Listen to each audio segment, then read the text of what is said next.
Hey, everybody. Welcome, welcome, welcome, welcome. So glad to be here with all of you tonight. It should be a fun evening. We got some great stuff planned to talk about. Let's do it. Spoken of the American century. I say that the century on which we are entering can be and must be the century of the common man. A radical redistribution of economic power. I mean, we know that racism is just it's a byproduct of capitalism. Everything would be all right if everything was put back in the hands of the people. We need a government that will make sure Americans are taken care of and organize the economy to serve the people, not the profits of a wealthy few. We now have the techniques and the resources to get rid of poverty. We got to start getting out there with the people. Get out of the movement and get to the masses. We need a government of action.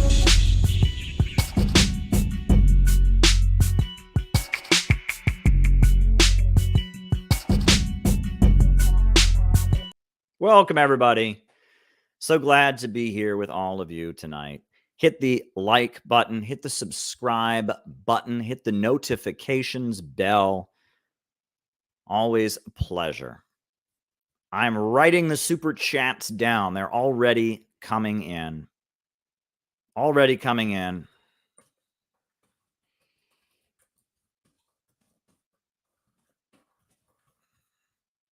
Awesome.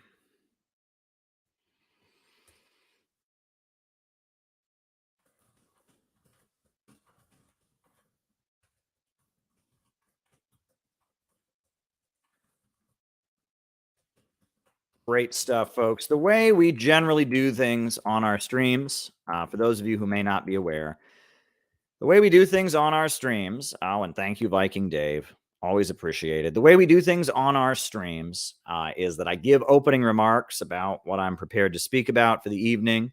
And after that, after I give my opening remarks,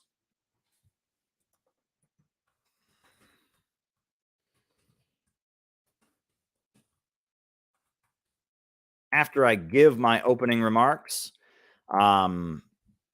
then, from there, I do a roll call where I call you all out as I see you, names and locations. We find out who it is on the other side of the camera. We find out who is on the other end. And then from there, I answer super chat questions for the rest of the night. So if there's something that you want me to talk about, by all means, just send me a super chat and I will write it down.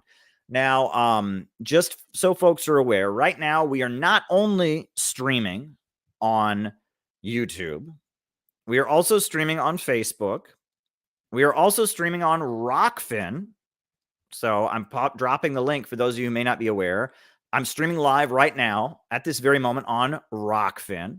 Also, these streams are uploaded to Rumble. They go up on Rumble. This YouTube channel is synced on Rumble. And they also go up on Odyssey. These streams are also linked and uploaded on Odyssey. So we are on quite a few different platforms. And if for some reason YouTube were to bring the hammer down and ban me from here, even though I completely follow their terms of service, I do not in any way violate their terms of service. Regardless, if YouTube were to bring the hammer down and boot me out of here, you could find me on Odyssey, you could find me on Rumble, and you could find me on Rockfin. And why don't we just take the time, right? Take the time. I'm going to link you the Odyssey account. I'm gonna do it. I'm gonna link you the Odyssey account, right? So I'm linking you the Odyssey account right now so that you have it. I'm dropping that in the chat. Oh, wow. Parasocialite saying hola from Nicaragua. Shout out to you, Parasocialite. Good friend of the program. Tristan is awesome. Parasocialite is an awesome dude. Awesome dude. And we're going to pull up the Rumble. I'll give you the link to the Rumble, right? Because I don't want you all to lose track of me. I really don't want you all to lose track of me. And so to make sure that you don't lose track of me, I am going to make sure that by all means, you have my information. So there you go. There you go. How does this work? I want to. Oh, there we go. So Rumble, and here's Rumble. So we're gonna keep streaming, no matter what. If we get shut down, we're gonna keep going. We're gonna keep going. So there's the Rumble as well. Yeah, we're on Rumble. We're on Odyssey. I am on Truth Social, mind you.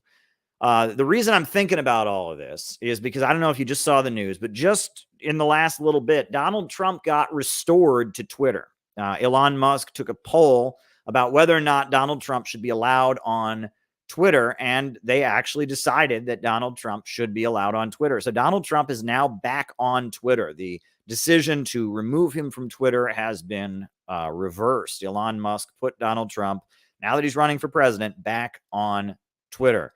So there you go. That's pretty wild. And yeah, I mean, I'm thinking about social media censorship. I'm thinking about some of the stuff that Tulsi Gabbard has revealed about how Google and other social media entities, Twitter, Facebook, basically rigged the elections for the Democrats. Oh, you can't say that. They didn't rig it. Oh, correction, they didn't rig it. But how there seems to be some level of bias on the part of social media outlets in favor of the Democrats, and that played a role in how people voted. And I'm thinking about all of that, right? And I'm thinking about what we do on here, and I'm thinking about how there seems to be a level of of bias on the part of the outlet. I want to remind everybody, sure you're subscribed, because people are getting unsubscribed. So hit the subscribe button if you can. Hit the notifications bell to make sure you're notified, because a lot of people are not getting notifications. A lot of people are getting unsubscribed. So make sure you hit the subscribe button. Make sure you hit the notifications bell. And I'm thinking about how Donald Trump is back on Twitter, and I'm thinking about that. And that's something that, that is certainly on my mind. Another thing that's on my mind before I jump right into it, another thing that's on my mind is that now that I'm back and doing stuff again, and I've arisen, I've returned from my slumber. I am doing a patrons only stream on Monday. So if you want to be part of it, you got to sign up before Monday to be part of it. And I'm going to be doing more patrons only streams than I used to. So there you go. And we got a patrons only stream coming up. So if you want to sign up on the Patreon, that would be an awesome thing to do. That would be great. Taking care of a quick thing here. Another thing that I wanted to talk to you all about is that you all should be aware that it's hard to explain. If you've been an activist, you might be able to relate to this. Just let me take care of something real quick here. If you've been an activist, you may be able to, to relate to this. Maybe not. But it's always good to have a date. It's always good to have a date. It's always very, very good to have a date, right? If you have a date, things are better if you have a date.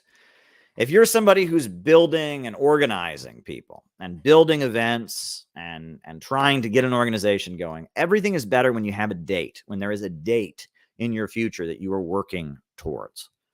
When there's an event planned, when there's something that's going to happen and you're counting down to a date, that just gets everything in order. When you're just kind of going, what are we doing? But when you have a date, things start to come together for you. It feels really, really good when you have a date, when it's not just a vague idea, but when you have a date. Well, folks, I am very happy, very, very, very happy to tell you that we now have a date. The Center for Political Innovation has a date. And I cannot tell you yet what that date is. I can let you know that it's coming up. It's this spring. I can't tell you what day it is, but we have a date. There is going to be a live CPI event this spring, and we set the date today at our CPI General membership meeting. That date has been set, and now it's simply a matter of bringing the event together. We're going to get the musicians. We're going to get the different speakers. It's going to be awesome. It is so exciting. We have a date. We have a date, folks, and it feels great. The Center for Political Innovation has a date, and can't confirm what date it is. And someone in the chat is thinking they know, and they don't know, but there you go. We have a date. And we're going to start building for an event. And now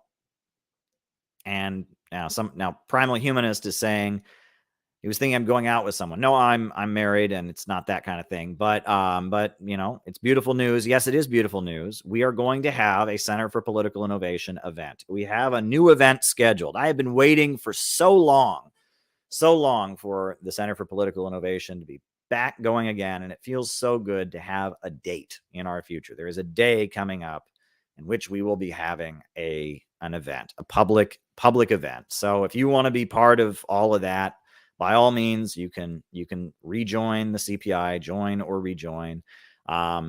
And that's all going on. I'm just getting the business out of the way, right? We got to talk about business here. I'm talking about the Patreon, talking about Odyssey, talking about Truth Social. Oh, while we're at it, right? We're doing all the business here. Why don't we take care of this, right? For those of you, one of the common complaints about this channel, it's a very justified complaint, is that I do these long, 3-hour streams every night or every other night or whatever.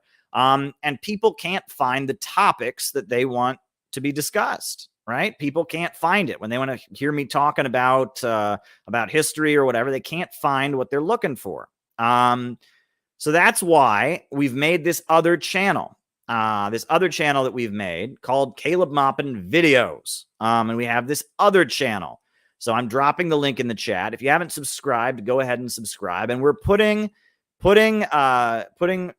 sections of these streams, me answering people's questions or whatever by category. You can find them. If you go to Caleb Maupin Videos right now, you can find me talking about the Moscow trials. You can find me talking about the Progressive Labor Party and Bill Epton. You can find me talking about hardliners and moderates in the fall of the USSR with Peter Coffin and Miss Astronaut Cowboy.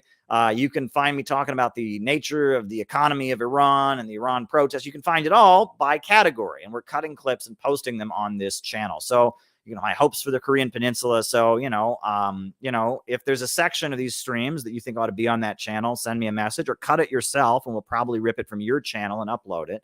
But that's what we're doing here. I mean, this isn't just one channel. This is like a little sub-universe that we've created. A sub-universe that we are at the center of. And it's really, really great. And so we have the YouTube channel, we have the Odyssey, we have the Rumble, we have the other YouTube channel, we have the Patreon, we have the actual IRL in real life organization called the Center for Political Innovation, the CPI, that has public events. There are many different facets of our amazing community here.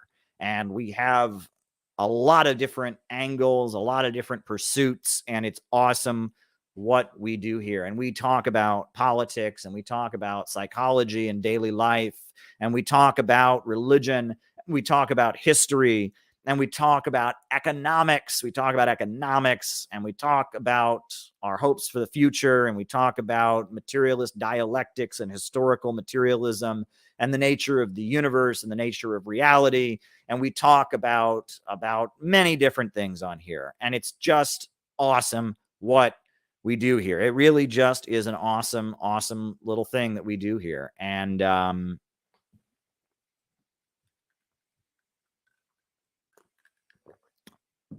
I just love it. I really just love it. And I missed it while I was gone, and I'm back. I'm well beyond back. I've been back for a long time. I mean, we have just hit the ground running, and we're going to keep going. So welcome, everybody. Welcome, welcome, welcome. Our corner of the universe is marching ahead.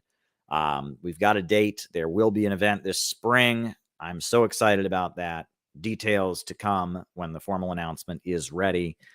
Great time, folks. Great time. So hit the like button, hit the subscribe button, and hit the notifications bell. Okay.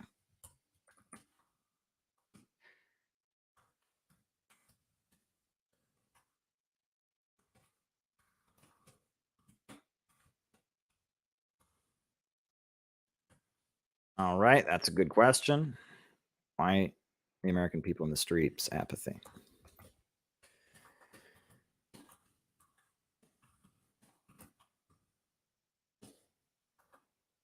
All righty. The notifications bell, and I'm writing those super chats down, so keep them rolling in because the second half of the show is all made by you guys. So for the first opening of the show tonight, I thought that I would just go over the history of our movement. I would just give you all a approximate summary of the history of our movement, because a lot of this people do not know. And there's nothing wrong with not knowing. Let me just start out with this. There is nothing wrong with not knowing. Nothing. And one of the biggest problems that I have seen in communist spaces is people not knowing and being embarrassed of the fact that they don't know, and so they don't ask. And as a result, no one learns. And this is a huge problem. It's better to ask and learn, and that way people know. But people assume that people will laugh at them or people will judge them if they don't know. And that's bullshit. That's bullshit. Because no one knows anything about communism in America. The United States of America, people are very, very ignorant about what Marxism and socialism are. They are. They're very, very ignorant.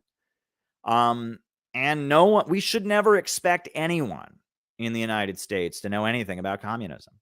I mean, look at Joe Sims. He's the head of the Communist Party, and he doesn't know anything about socialism. He's dumber than a box of rocks. Listen to him talk. You think he knows about the First International and the Second International and the Third International? He doesn't know any of that. He just knows, got to fight the Republicans. So we should never assume anyone knows anything. And not knowing about the history of our movement, not knowing the terminology and the viewpoint of our movement, it doesn't make you less of a person. It doesn't make you less of a revolutionary. And asking and saying, I don't know what this concept means, that is actually a sign that you take this seriously and you actually want to know. And this has been a really big problem. I ever since I ever came around communist spaces, I constantly heard people talking about the contradictions of blah, blah, blah. I looked at the contradictions of the election, blah, blah, blah. And I heard everyone talking about the contradictions. I didn't know what that meant. And I can guarantee you the people that talked that way didn't know what it meant either. And it wasn't until I was studying that I finally figured out, oh, that's what it means. And realized that a lot of the people were using this term contradiction incorrectly. Contradiction in standard American English means that if you say one thing and someone's saying, no, it's not like that, they're contradicting you. They're saying what you are saying is incorrect. That's standard American English. But in the Hegelian tradition, contradiction refers to clashing social forces. It refers to entities that cannot coexist with each other and then are forced into conflict. And it fits in with the concept of the dialectic. First, there's a thesis, and then there is an antithesis, and the two clash, forming a synthesis. And then the synthesis becomes the new thesis that is then met with the new antithesis that clashes, and then you get a new synthesis. That is an understanding that you have to really understand the basics of Marxism to get. And we walk around in leftist and Marxist circles. People walk around assuming people know this or pretending they know it when they don't know it. And this is a big problem. It's a big problem. And, I would rather people say, I don't know. I would rather people say, I don't know than pretend they know. And on top of that, this attitude, first of all, if anyone ever creates an atmosphere where people who don't know this stuff are laughed at or people turn their noses up at them, that's wrong. Because we can't expect anybody to know anything about Marxism. This is the United States of America. I learned in school that communism is when everyone gets paid the exact same wage, no matter how hard they work. I had a teacher who said communism would be if I gave this whole class a C. I gave everyone in the class a C. And no matter how hard you worked, you automatically got a C. Even if you did nothing, you got a C. That's what I learned. That's what people think about communism. No one knows anything about what we teach here. No one knows anything about the ideology that we espouse here.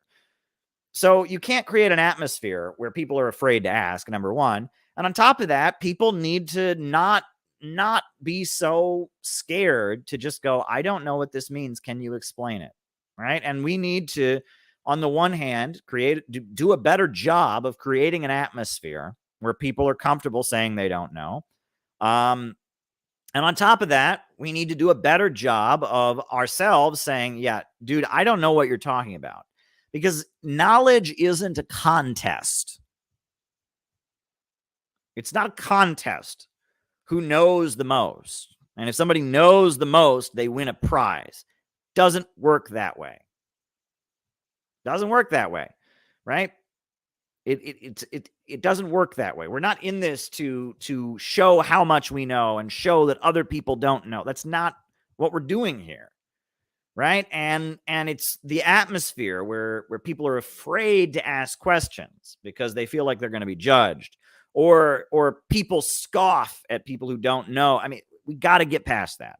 That's petty adolescent shit. We got to get rid of that. If you don't know something, ask. And that's what is so beautiful about this channel is people ask questions all the time and I answer them. And that's what people like. They say, Caleb, you answer these questions very, very well. My video, one of my top performing videos on this channel is called What is Dialectical Materialism? And you know why it's popular? Because there's a lot of people who don't know what dialectical materialism is. Well, why wouldn't they? Why would they know what it is? It's not like they teach you this in school. You're going to go to, you're going to go to American high school, and on day one, your teacher is going to be like, "Kids, today we're going to learn about dialectical materialism." Of course not. What is dialectical materialism? Right? Well, I have a video called "What is Dialectical Materialism," and it has many, many views. It's tens of thousands of views because there's a lot of people. And I gave a short 6-minute answer to what is dialectical materialism. And that's the beauty of this channel, is that we explain the concepts. We explain the concepts that lay the basis for the Marxist movement. And that's important. And, you read stuff by the Black Panthers, you read stuff by the Communist Party USA, you read stuff from Marx or Lenin and all of that. You need to understand the concepts. And that's why I always encourage people to read the textbooks first. Read the history of the three internationals. Read the fundamentals of Marxism-Leninism. Because these textbooks will give you the foundations with which you can then dig into the bigger texts. Read Lenin. Read Marx. Read Engels. You have to know the context. So tonight, I'm just going to give you a basic overview of the context.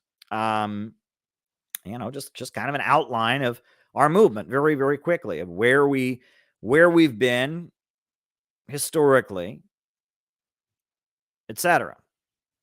So first things first, Karl Marx was not the first socialist. Karl Marx did not invent socialism. Karl Marx did not invent communism. He didn't invent any of this stuff. This stuff has been around a long time. Socialism, the word was first used in French, and it was used by Henry Saint-Simon. And Henry Saint-Simon was a French intellectual, a French philosopher, who lived in France in the aftermath of the French Revolution. And the French Revolution had been this huge uprising to overthrow feudalism. They cut off the head of the king. They executed a lot of the nobles. They declared the Declaration of the Rights of Man. They built a new society based on liberté, égalité, fraternité. But out of the French Revolution, a new society emerged, and that new society was highly unjust. And some were starving, and some had lots of wealth. And factory owners viciously treated their employees. And it was a problem, and there was unemployment, and there was poverty. And as a result of that, Henry Saint-Simon started to critique, not capitalism, because the word capitalism wasn't around yet, but he started to critique what he called liberalism, the belief in the individual, individualism and liberalism. And so he argued that in response to individualism and liberalism, we ought to have socialism. And socialism meant society or social or people coming together. And it was based on this vague understanding that there was something wrong with the radical individualism of the pull yourself up by your bootstraps, everyone's on their own mentality. There was something wrong with that. So he began vaguely critiquing it, and in French, he invented this word called socialism with an E on the end, socialism. And that was his criticism of the new society that emerged. And then the first person to use socialism in the English language was Robert Owen. And Robert Owen was a factory owner, and he lived in Wales. He was of Welsh origin. And he noticed that as Britain was developing and industrializing, there was a huge amount of poverty. There was mass unemployment. The way the workers were treated was not just, and that there were problems with, economic crises and unemployment and hunger. So he started building model societies in which production was carried out collectively rather than on the basis of profit. And he built New Lanark, which was a commune. And then he moved to Indiana in the United States, and he established New Harmony, which was a socialist community in America. And Robert Owen was a very popular guy, and he went around talking about socialism. And as far as he understood it, capitalism had all these problems, but he was going to build these model communities, these model societies where people shared what they had, where the factories were collectively owned as cooperatives. And that was going to be the solution. And Robert Owen, he lived in Indiana, and it was quite popular what he had to say. The U.S. Congress invited him to give an address to a joint session of Congress. And he gave a speech before the U.S. Congress about the merits of socialism. Robert Owen, and he built New Harmony. And there were a lot of different socialists that were around. And what really was socialism? Originally, it was just kind of an understanding that something was wrong with a society where money comes first. That was really all it was. And a lot of socialism was very religious. It was very Christian. It was very religious. The idea was we've gotten away from morality. We've gotten away from right and wrong. We have this society where greed comes first, where men don't care for other men. Man's inhumanity to man is exacerbated. And that was the beginning of what you can call socialism. And it was a vague understanding that the revolutions to create capitalism had not built a good society. That was it, right? And Rupert is talking about the levelers. Well, in Britain during the English Civil War, you had a faction called the levelers that wanted to, extend suffrage and give the vote to everybody. And among the levelers, a faction broke away called the true levelers that wanted to abolish private property and hold all things in common.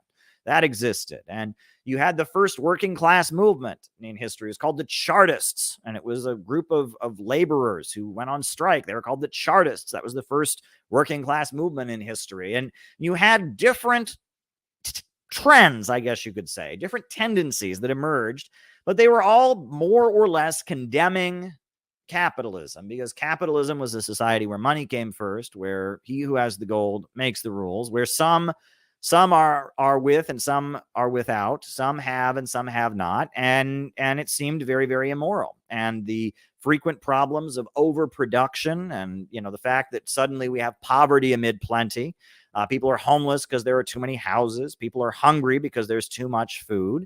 The irrationality of the capitalist system was being widely condemned. And there were many different socialist currents that existed. There was something called the conspiracy of equals that existed. That was a socialistic group that was around. There was something called the League of the Just, which I think is hilarious. Why isn't that the Justice League, right? It's a Superman and Batman, But they had in France or Germany or one of these places, there was one of these groups called the League of the Just. And there were many different people in the 1800s, as capitalism was new, criticizing capitalism. They felt that capitalism had created an immoral society. Some were very religious. Some were religious skeptics. Some were focused upon organizing the workers and building unions. Some were focused on building ideal cooperative societies. But there was widespread criticism of capitalism, movements of workers, movements to build ideal cooperative societies. These kind of things existed, and they were all vaguely referred to as socialism. And that was a trend that existed. Well, Marxism was very different. In 1848, Karl Marx composed the Communist Manifesto. And Marx called it the Communist Manifesto because the kind of socialism that he was talking about was very different than all the other types of socialism that were floating around. Socialism was just this vague understanding. We're criticizing capitalism. Capitalism is unfair and unjust. Poverty is everywhere. Unemployment is everywhere. It's irrational. Money comes before morality. All of this was around. So Marx wrote the Communist Manifesto because he wanted to push a specific brand. He called his group the Communist League in Germany, not the Socialist League, but the Communist League, because he wanted to say, well, this is a specific understanding, a specific socialist movement. We're calling it the Communist Movement. He wrote the Communist Manifesto. And that was 1848. And what made Karl Marx's understanding different from all of these vague socialists that existed, all these vague critics of capitalism? What made them different? Well, what made them different was that Marx's understanding was based on a knowledge of how history progresses. That history is marching forward like a train. It is speeding ahead. And the fuel that drives forward history is contradiction. It is the clashing of social forces, class struggle. And that we had hunter-gatherer civilization.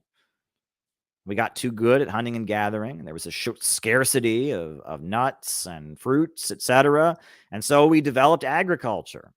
And we started, growing crops. And we started domesticating animals. And that laid the basis for a whole new social order. The origin of private property, the origin of the state, the origin of the family. And from that, we got slavery and the empires of Egypt and Timbuktu and Rome and Greece, Mesopotamia, all of that, the ancient world, the classical world emerged based on slavery. And out of slavery eventually emerged a new system called feudalism. And out of feudalism, starting in the 1400s, all the way up until, being completed in like the 1800s, there was a big social upheaval that overturned feudalism.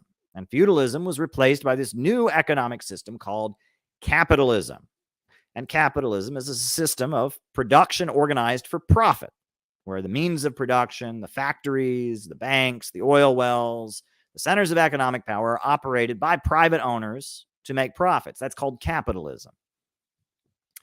And capitalism was creating its own gravediggers, the proletariat, the new class of workers who owned nothing but their labor power. They had nothing to sell but their own labor power.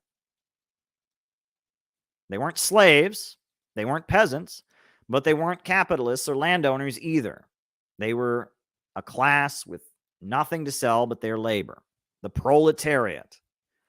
And that was the foundation upon which capitalism would eventually be overthrown. That there was a struggle between the proletariat, the worker, and the capitalist, the owner, the owning class, the class that owns the factories, the class that owns the banks, the class that owns the land and the big box stores and the oil wells. That the owning class and the working class were in a fight with one another. And that if the wages of the worker go up, that cuts into the profits of the capitalist. And if the capitalist wants to increase his profits, one way he can do it is cutting into the wages of the worker. And Marxism pointed out that capitalism was constantly revolutionizing technology. And by doing so, it was decreasing the role of the worker in production. Fewer and fewer workers are being hired. And it is workers who are also the consumers. The workers are the ones that purchase the products. So as you hire fewer and fewer people, and as you drive their wages down, and as technology makes their jobs more and more replaceable, the ability of the capitalist to sell products also decreases. And that capitalism is constantly having a problem of overproduction. And that the more technology advances, the more poverty persists. that capitalism is a highly irrational system, and that ultimately, as Marx laid out, capitalism would create a situation where the proletariat, the working class, would have to rise up and seize control of the means of production. They would have to rise up and seize control of the banks and seize control of the factories and seize control of the industries and operate them rationally for the good of society, not for profit. And then by eliminating the anarchy of production, by eliminating the problems of the chaos of the market, human growth would be unleashed. And this new society called socialism, with a rationally planned economy, would eventually give way to the higher stage of society, a society of so much abundance that inequality would fade away. The need for a government would fade away. The people would live based upon each according to their own ability, to each according to their need. And that higher stage would be called communism. And this understanding was very different than the understanding of Robert Owen and Henry Saint-Simon and the socialists that had preceded Karl Marx, because they had seen things in terms of morality. They said society around us is wrong. We're going to tell people it's wrong. We're going to give them rational arguments. We're going to build model societies and show people the ideal way that it should be. And that is how we're going to defeat capitalism. That's what they argued. Well, Marx argued, no, it will come from existing social forces, that the capitalist system will create the proletariat, and the proletariat will become even more impoverished, and the conditions of the proletariat will necessitate the working class coming together, forming labor unions and forming political parties, etc. And eventually, it will be the struggle of the workers against the capitalists that will lead to the workers rising up and seizing the means of production. And that you won't defeat capitalism with moral arguments, and you won't defeat capitalism by building the ideal society. You will defeat capitalism because of the really existing social forces that are clashing, which is what history is driven forward by, clashing social forces. And that is Marxism. And that is what makes Marxism different from the previously existing socialist movements throughout history. Marxism is scientific socialism. It's socialism based on understanding the history of human civilization and how things advance. It's not moralistic or utopian socialism. It is scientific socialism because it's based on understanding the history of the human race, scientifically understanding how history is driven forward. And that's why Marxists called their socialism scientific socialism. And Marx developed his concept of scientific socialism, and he argued that it was the working class and their struggle against the capitalist class that would lay the basis for the new society to emerge. And so on the basis of that, Karl Marx created the first international, the International Working Men's Association. And this was a group of people who believed in this concept of the working class rising up and overthrowing the capitalists. And they formed labor unions. And Marx and many of his associates, they led this first international. But ultimately, the first international collapsed and it fell apart because it was dominated not by followers of Karl Marx, but by anarchists.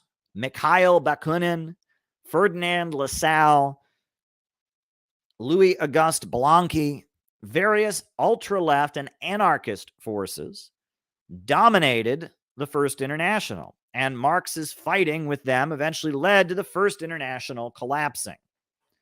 And if you read Marx's writings, like The Poverty of Philosophy, like Wages, Prices, and Profits, if you read, Critique of the Goethe Protest, well, that's later, actually, Marx explains his differences with these anarchists, that these anarchists and these ultra-leftist elements, they thought that they could impose socialism onto society. They thought that by using violence, they thought that by having a military coup and seizing control of government, that they could force society to move towards socialism.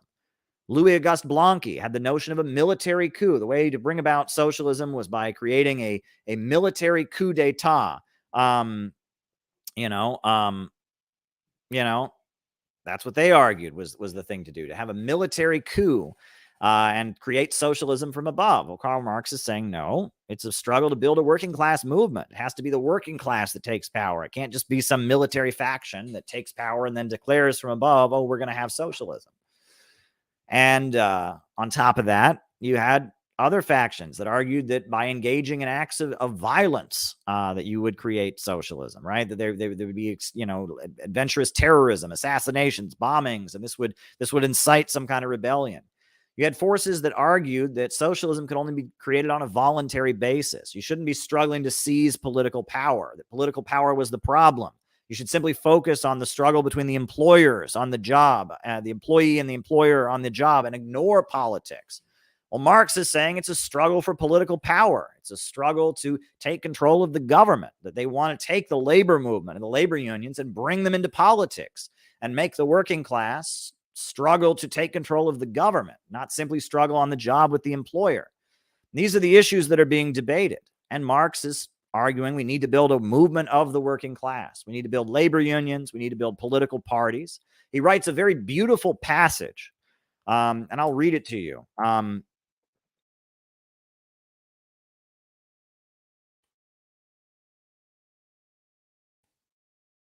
going to read it to you. Because it's a particularly important passage that Marx is making this point. I'm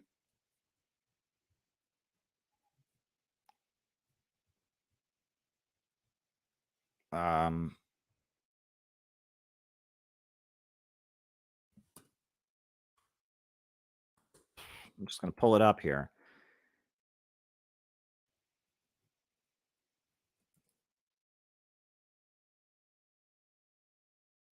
Right.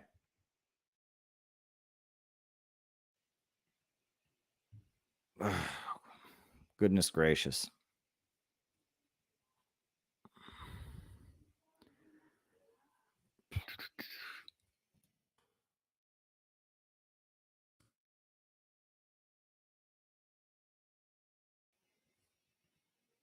This is what Marx writes. In addition to their original goals, trade unions must now learn how to act consciously as focal points of organizing the working class in the greater interests of its complete emancipation. They must support every social and political movement directed toward this aim by considering themselves champions and representatives of the whole working class and acting accordingly. The trade unions must succeed in rallying round themselves all workers still outside of their ranks. They must carefully safeguard the interests of the workers in the poorest paid trades, as, for example, the farm laborers, who, due to especially unfavorable circumstances, have been deprived of their power of resistance. They must convince the whole world that their efforts are far from narrow and egoistic, but on the contrary, they are directed toward the emancipation of the downtrodden masses.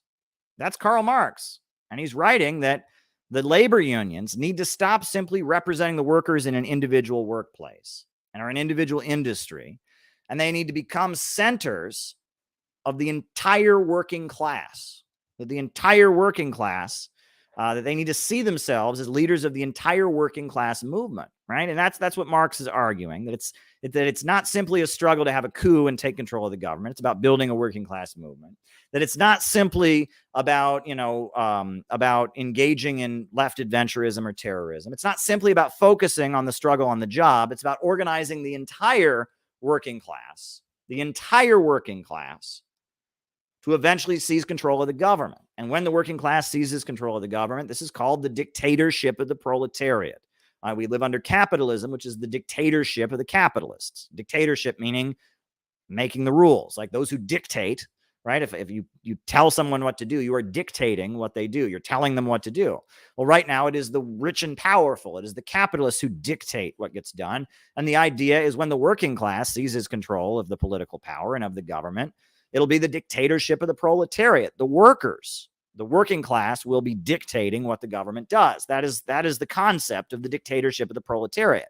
And the dictatorship of the proletariat eventually leads to socialism, which eventually then can lead to communism. Well, the First International collapsed. And it was in the final years of Marx's life that these ideas really started taking off. And in Germany, you had the founding of the German Social Democratic Party.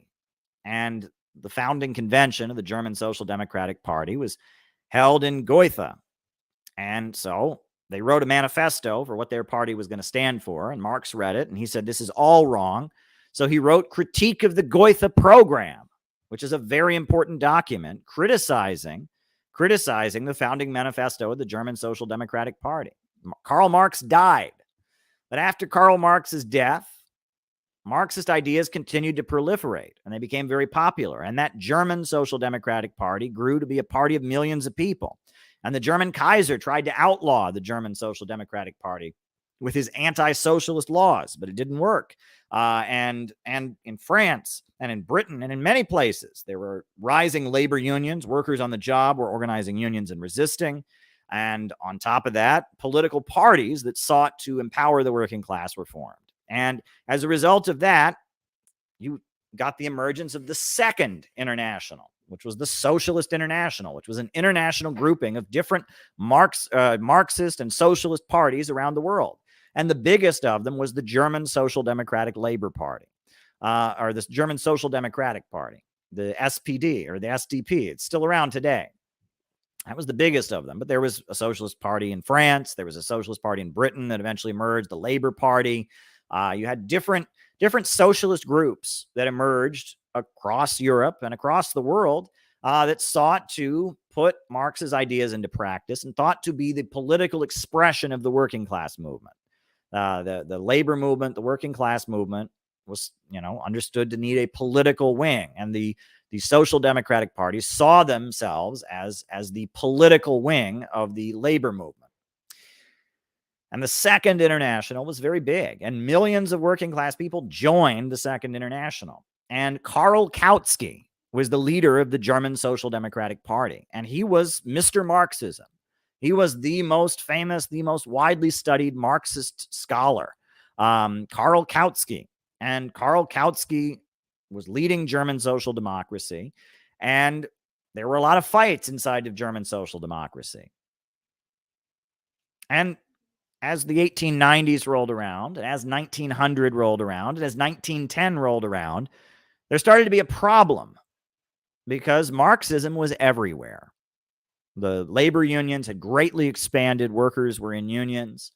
Marxist and socialist groups were greatly expanding and had millions of members. There were millions of Germans that joined the Social Democratic Party.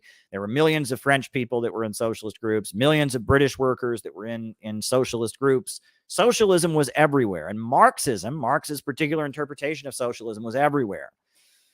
But if you looked at what was happening in Europe at that time, even though Marxism was everywhere, even though labor unions were everywhere, even though socialist parties were everywhere, even though there were socialist marching bands and socialist choirs and socialist Sunday schools and socialist communities and socialist, educational institutions like schools that taught socialist ideology, socialism was everywhere. But you weren't having a communist revolution.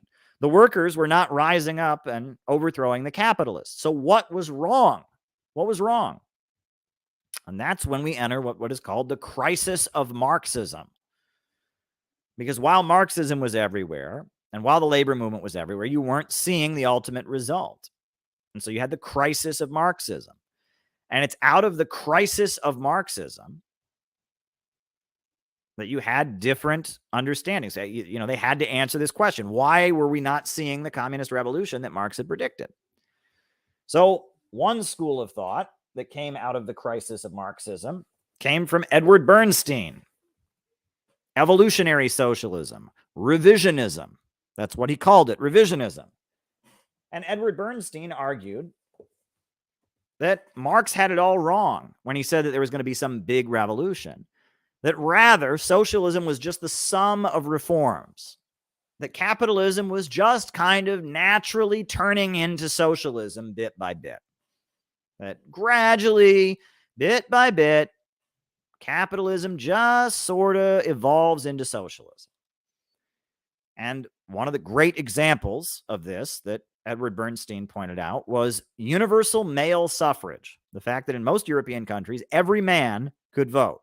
Women could not vote, but every man could.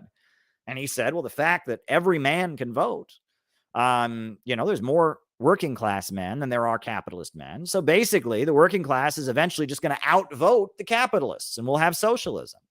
And they talked about how they had public education in Germany. In Germany, the German Kaiser, set up public education because he wanted the children to learn how to be good soldiers and march in school.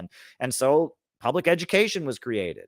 And the German Kaiser also created a national health service, provided health care to his population. So because of that, and because you had 12-hour work days in factories, Edward Bernstein said that, capitalism in Western Europe is just kind of naturally turning into socialism, and that socialism is just the sum of reforms. That's the phrase he used, the sum of reforms. And the key phrase that was like the rallying cry of Edward Bernstein was he said very famously, he said, "The movement is everything. The goal is nothing." Meaning, it's not about the goal. It's not about socialism. It's not about revolution. It's just about the day-to-day struggle to get reforms. The movement is everything. The goal is nothing. And that was revisionism. And it was a breakaway from the Marxist movement, from the Second International, that argued that Western capitalism was just kind of naturally turning into socialism. And it's important to note that the revisionist current was very supportive of imperialism and colonialism. They argued that when the British conquer India or conquer an African country, when the Germans seize colonies around the world, this is good because they're bringing their more advanced capitalist system to these places, and that imperialism was good. So you had revisionism, which was the big school of thinking that said, basically, in response to the crisis of Marxism, we just need to water it all down. Well, Karl Kautsky ripped this to shreds, and so did Rosa Luxemburg. Rosa Luxemburg exposed the revisionism, and she wrote Reform or Revolution. Karl Kautsky exposed revisionism, and revisionism was being fought against by the Marxist movement. There was also an individual named George Sorel, and George Sorel was a French intellectual who was part of the revisionist school of Marxism, but he also started associating with anarchists and syndicalists because he argued that the failure of the Marxist movement was that they were building broad working class organizations, and that history isn't made by the broad masses of people, that rather history is made by violent extreme fanatics, and that the Marxist movement was watering things down, and it was building these broad organizations, choirs, marching bands, labor unions, etc. But in doing that, they were taking the revolutionary energy out of Marxism. And he argued that instead of trying to build a group of people, a broad, huge movement, that the Marxists should instead be building groups of fanatics who engage in violence. And he argued that violence had spiritual power, that violence inspires people to be heroic. And then when people engage in violence, they feel empowered, they feel strong, that violence has a psychological impact.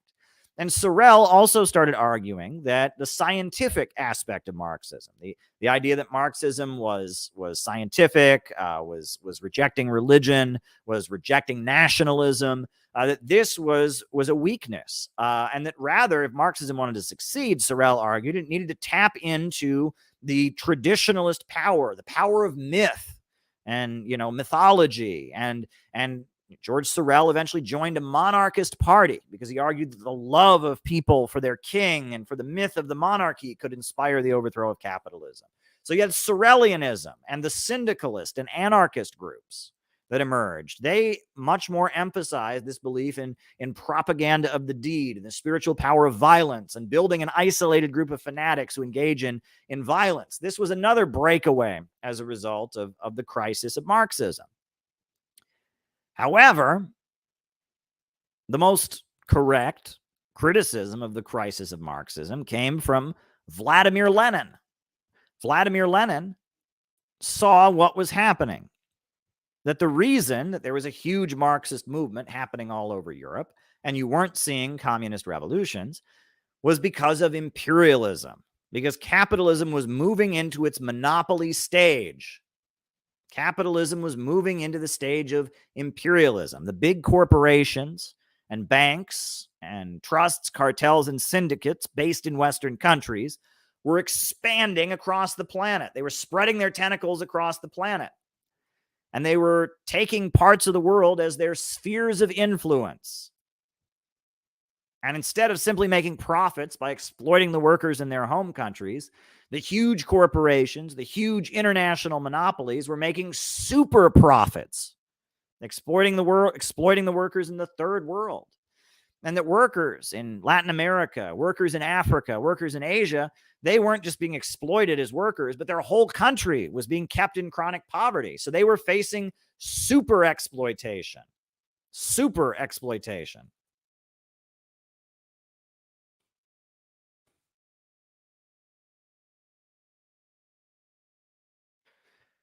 Super exploitation is what they were facing. And that in the age of imperialism, the struggle of people around the world in countries that were kept in chronic poverty by the domination of big banks and corporations in Western countries, that would become the primary battlefield. That the struggle of whole nations to break free from the domination of imperialism was going to be the focus. The revolutionary energy was not going to be in the West, in America, and in Britain, and in France, and in Germany, but it was going to be in the East. It was going to be in China. It was going to be in Russia. It was going to be in Africa. It was going to be in the colonized nations of the world. And it would be the fight for national liberation. And that nationalism, which Marx had said was always bad, we opposed all nationalism, nationalism of the oppressed and the struggle to free their country from exploitation, from super exploitation, that this was good and should be supported. And why was it that the revolutionary energy had moved from the West to the East? Was because of the fact that the capitalists in the Western countries were making these super profits. Because of that, they were dividing the working class. And the workers in skilled jobs got paid higher than the workers in less skilled jobs. And that in the United States, workers who spoke English or were born in the United States, they got paid a lot more than workers who weren't born in the United States, or maybe English wasn't their first language. White workers in America got more than black workers. Protestant workers got more than Catholic workers. And that there was a stratification going on of the working class. And that the labor unions among the skilled workers, the crafts workers, among the higher paid workers, because their workers in their particular industry were getting paid more, those labor unions were becoming less and less revolutionary. And in fact, some of the reforms that the socialist movement had fought for, like public education, like public health care, like 12-hour workdays, some of these things were actually helping to stabilize capitalism. And that social democracy and the Marxist parties of Europe were more and more becoming not revolutionary parties, but mechanisms for forcing capitalism to function in a more stable way so it could colonize and exploit the rest of the world. And that the social democratic parties were becoming dominated by what they called the aristocracy of labor, the higher paid workers who were less and less revolutionary because they were enjoying the benefits of living at the center of imperialism. The capitalists paid them higher wages. And so these workers, the skilled workers in the Western countries, the higher paid workers, they were becoming less and less revolutionary. The reforms that they had pushed forward, like 12-hour workdays and universal male suffrage, were stabilizing Western capitalism. And the working class was becoming divided in the Western countries. You had lower paid workers who worked in industry, who worked in steel mills, and who worked in auto plants and in meatpacking facilities. And then you had higher paid workers, skilled craftsmen, construction workers, pipe fitters, plumbers, boiler makers, etc. And that the working class was divided between the skilled and the unskilled, the craftsmen and the industrial workers, the aristocracy of labor and the lower levels of the working class. And that this division of the working class was, one, leading to the socialist and Marxist parties becoming less and less revolutionary, but two, it was making the workers not united. And it was going to prevent there from being a revolutionary crisis in the Western capitalist countries.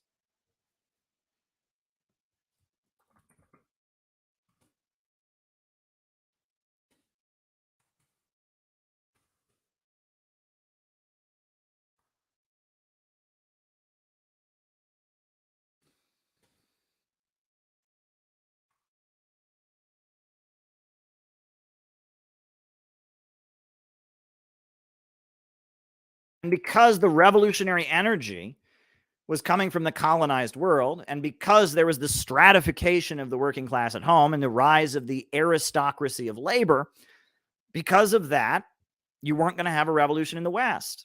And instead, it was going to be in the East, in the colonized world, that you would have a revolution. And this is Lenin's understanding. And this is what was behind the crisis of Marxism. And everything that Lenin wrote about and observed came true when, in the lead up to World War I, all the big socialist parties that made up the Second International, all those parties gathered and they promised that they would never support a war. Never would they support a war. They would never send workers to kill other workers. But then, in August of 1914, they all sold out and changed their minds. And the German Social Democratic Party supported World War I, and the French Social Democratic Party supported World War I, and the British Social Democratic Party supported World War I, and the Austrian Social Democrats supported World War I. And all of these socialist groups that claimed to be fighting for the working class and claimed to be against war and wanting brotherhood of the workers of Europe sent workers to kill other workers. And 20 million workers were sent to their death in World War I as the colonial powers fought amongst each other to divide up the world. And this was the culmination of the crisis of Marxism. World War I, when the Marxist parties, they were called, the Marxist groups of Europe, sold out the workers and went along with World War I. And of course, all these socialist groups in Europe, they couldn't be in the same organization if they're, at war with each other. So the Second International was dissolved. And Lenin referred to the Second International as a stinking corpse. And you read Lenin's writings from this period. He's writing with rage and fury about the collapse of the Second International, that social democracy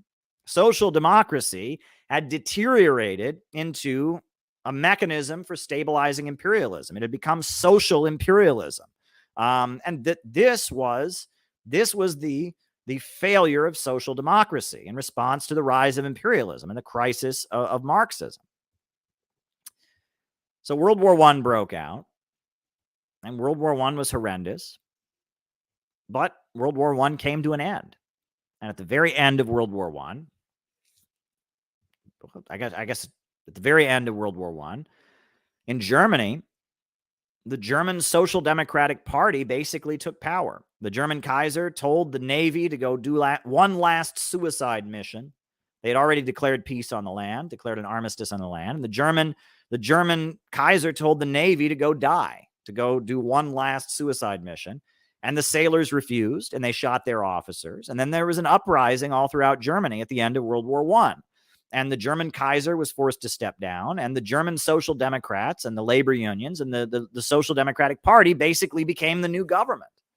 So then in Germany, there became a question. Are we going to have socialism in Germany? Or are we going to have capitalism?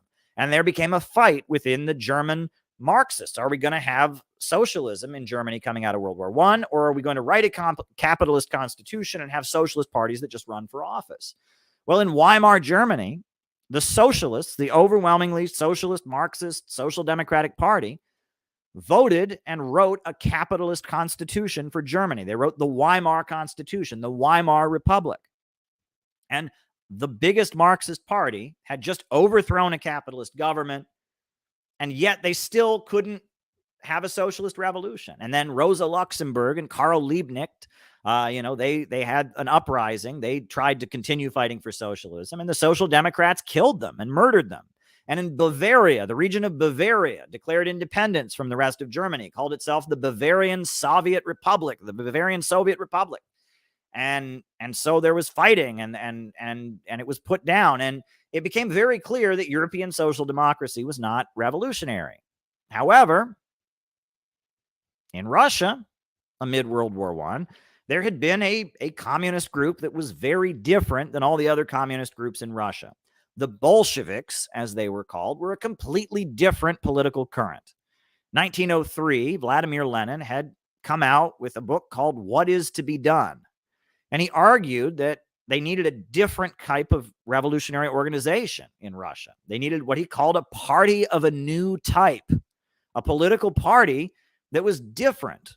It would be a party only for people who gave the whole of their lives, of professional revolutionaries who gave the whole of their lives to the struggle. And that this party of new type that Lenin formed, he formed it in exile in London, would engage in agitation and propaganda to the broad masses of people who would agitate them and stir them up to rise up, and to the advanced, to the people that it found who were important, to the agitators, to the people that were leaders of labor unions. It would propagate, it would teach them Marxism. It would agitate the masses and propagate to the advanced. And this party of new type would engage in what was called democratic centralism. And democratic centralism meant that once the party reached a conclusion, every member was obligated to carry it out. Right? It didn't matter. Didn't matter if you agreed or not. You either carried it out or you quit the party. That they marched as one. They might debate internally, but they had one public face to the masses. They kept their disputes internal. And when they made a decision, every member was obligated to carry it out. The party of new type. And the Bolshevik Party was widely denounced by the European Social Democrats. They called it a cult. They said it's a monastic order. This isn't a political party. This looks like a group of monks. This looks like a religious cult. This looks like a group of fanatics. The party of new type, the Bolsheviks. However, the Bolshevik Party was much more authentic to Russia. In Russia, they had a lot of history of secret societies. You had the Decembrists. You had the Old Believers, and you had a whole tradition of among the revolutionary intellectuals forming these kind of secret societies of people that were dedicated to it. So it fit Russia's conditions. And in World War I, and in the middle of World War I, the Tsar Nicholas II, he'd been toppled, and then there had been a provisional government, and then the Bolsheviks eventually seized power. And the Soviets, the workers' councils that they had created during the revolt, became the new government. And in Russia, you had the Soviet Russia, later became the Soviet Union that was created. And so you had Bolshevism, this weird offshoot of European social democracy, take power in Russia. And right before the Bolsheviks had taken power, they changed their name. The official name of the Bolsheviks was they were the Russian Social Democratic Labor Party, parenthesis, Bolshevik, which meant majority group. However, the Social Democrats had sold out Europe and supported World War I. So when Lenin came back from exile, he'd been in exile in Switzerland, and when he came back, he said, we're going to change our name. And they became the Communist Party so that no one confused them with the parties that had sold out and supported World War I. And because of that, you had the Communist Party that was leading the newly formed Soviet government. And the Communist Party led the Soviet Union, and they called on revolutionary workers around the world to form new parties that would practice Bolshevism, that would practice the ideology and the methods used by the Russian revolutionaries to take power. And so Lenin came up with what he called the 21 points. It was 21 principles that parties had to adhere to in order to be considered communist parties. And parties around the world were formed that adhered to these 21 points, and they were formed into the Third International, or the Communist International, the Comintern. And that was the Third International. United States, you had a Communist Party. Britain, you had a Communist Party. France, you had a Communist Party. Germany, you had a Communist Party. And these were new parties that were formed that were aligned with the Soviet Union, that were practicing Bolshevik methods, democratic centralism, agitation, propaganda. They understood that capitalism had reached the stage of imperialism. These were communist parties that were following the line of the Soviet Union, organized into the Third International. And the Third International was formed. And within the Third International, there became big struggles and big political differences.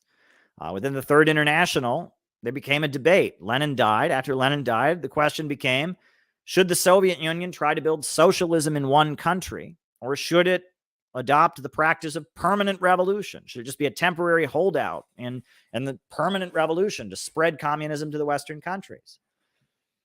And in China, the Soviet Union and the Communist International began strategically supporting Chiang Kai-shek and the KMT. Dr. Sun Yat-sen, who'd come before Chiang Kai-shek, had even attended gatherings of the Communist International. But Trotsky and his followers were saying that no, you should never support any capitalist government, working class independence. And it became clear that the theory of permanent revolution, which rejected nationalism among the oppressed countries, which argued that the Soviet Union was doomed and that it should just exist as an outpost of a global revolutionary movement to spread communism to the West, that line of permanent revolution was defeated. And instead, the line of Stalin, which was for socialism in one country, prevailed, and the Soviet Union rapidly industrialized and defeated, and raised its people up out of poverty and rapidly industrialized. And you had the rise of the Soviet Union. And when the rest of the planet was having the Great Depression, the Soviet Union was rising. And during the early 1930s, the Communist International launched what they called the Third Period, is where they argued that the main danger to the global revolutionary movement was on the left. It was from social democrats. They called them social fascists. They preach socialism, but they practice fascism.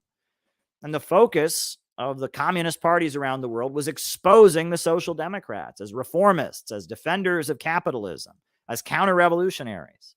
And that the Communist Party of the United States, the Communist Party of Britain, the Communist Party of France and Germany, they focused on exposing the social democrats. However, Hitler eventually came to power in Germany, and it became clear the world was heading toward a new world war, and fascism was the rising danger.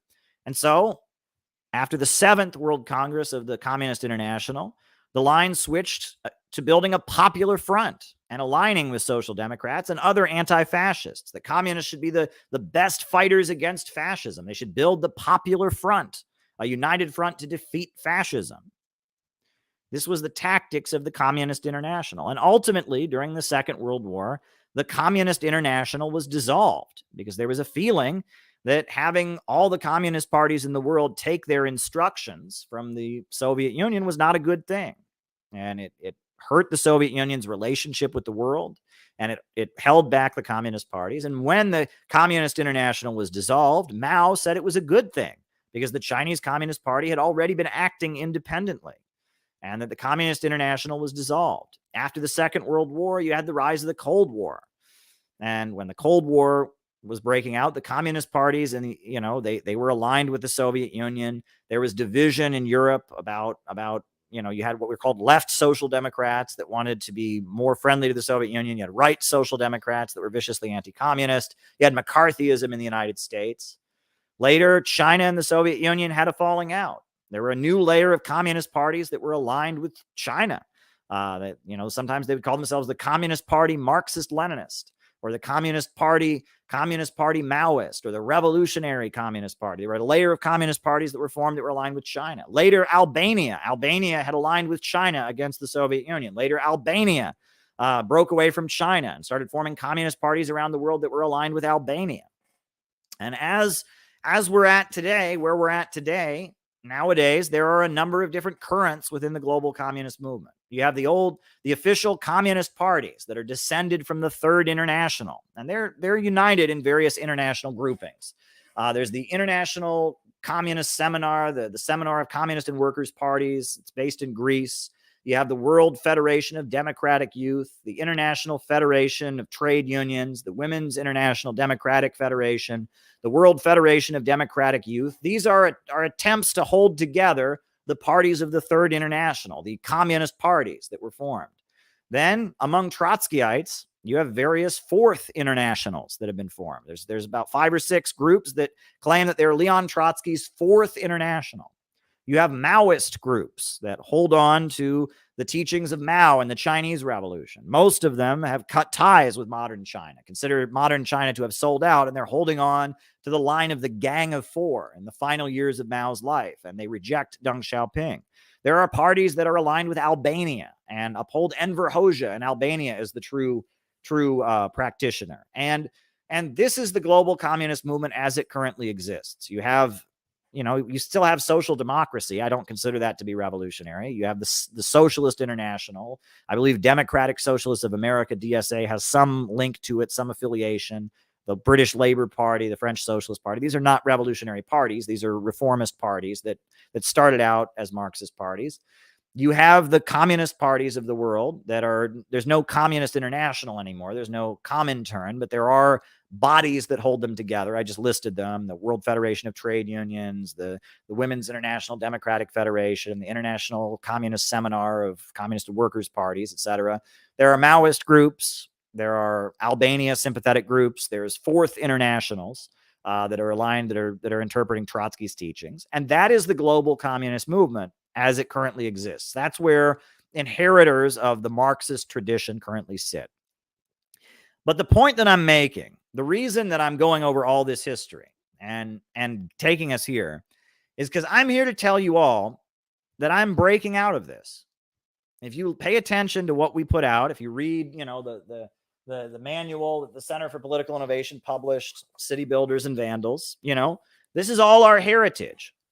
This is all our heritage. And we're very proud of this. We're very proud to have studied and draw from the history of Bolshevism and the Party of New Type. We're very proud to have studied Mao and the achievements of the Chinese Revolution. We're very proud to have studied Marx and his achievements and the Marxist movement. We're very proud of what Cuba has achieved.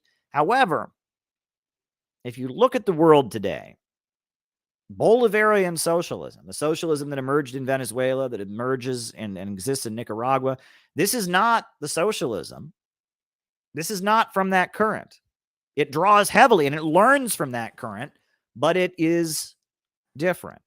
It has elements of Christianity in it. It has elements of indigenous culture in it. It has elements of nationalism of these countries. It's a unique blend. If you look at what's developed in the Middle East with Ba'athist Arab socialism or the Islamic Revolution of Iran, this is not that. It's different. And even if you look at the Chinese Communist Party today, the Chinese Communist Party today says it has Marxist-Leninist ideology, Mao Zedong thought, Deng Xiaoping theory, the three representations of Jiang Zemin, and the core ideology of Xi Jinping, socialism with Chinese characteristics for a new era. But they also are a unique blend, and they draw from Confucius now, and Confucius's teachings, and they draw from the rich history of Chinese civilization. And when I look around the world, the communist parties that are influential are parties that have broken out of the dogmatism. If you look at, for example, in Mexico, the biggest communist party in Mexico is called the Labor Party, the PT. And it was originally a party that was aligned with Albania. It was a breakaway of the Mexican Communist Party. It was aligned with Albania. But in the 90s, it started changing its perspective.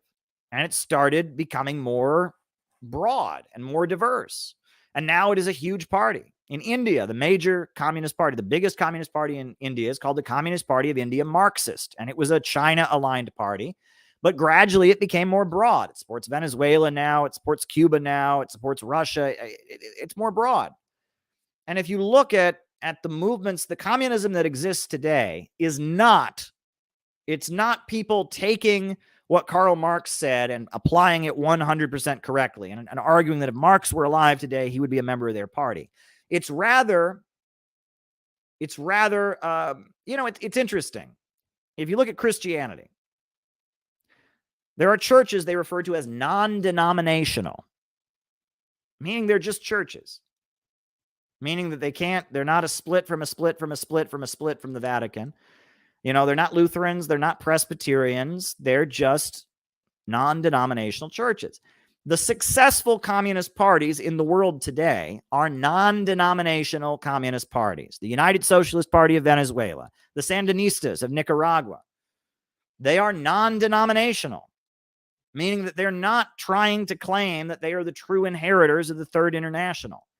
Rather, they study all of this, and they study Marxism-Leninism. They study Maoism. They study Stalin. They study they also study the Islamic revolutions of the Middle East. They also study anarchism. They also study social democracy, and they are a hodgepodge. They are an attempt to learn from all of it and apply it to the unique conditions of their country.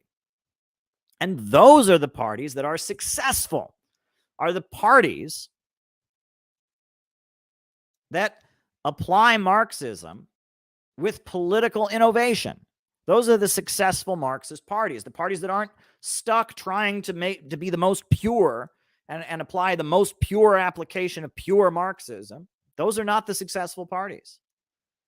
The parties in the world today that make up the bulwark, the strength of the global communist movement, are parties that draw from Marxism, draw heavily from Marxism-Leninism, but study other currents and apply them uniquely to their own country. And that's the Chinese Communist Party. That's the Communist Party of India, Marxist. That's the Communist Party of Vietnam. That's the MPLA of Angola. That's the Bolivarian parties of Latin America. That's what they are. And this is what we need. The reason that we call it the Center for Political Innovation, not the Center for Communism, the Center for Socialism, the Center for pure 100% Marxism-Leninism, the reason we call it the Center for Political Innovation is because if there's going to be a strong working class socialist movement in America, it's going to have to break out of history. It's going to have to break out of this long, complicated tradition.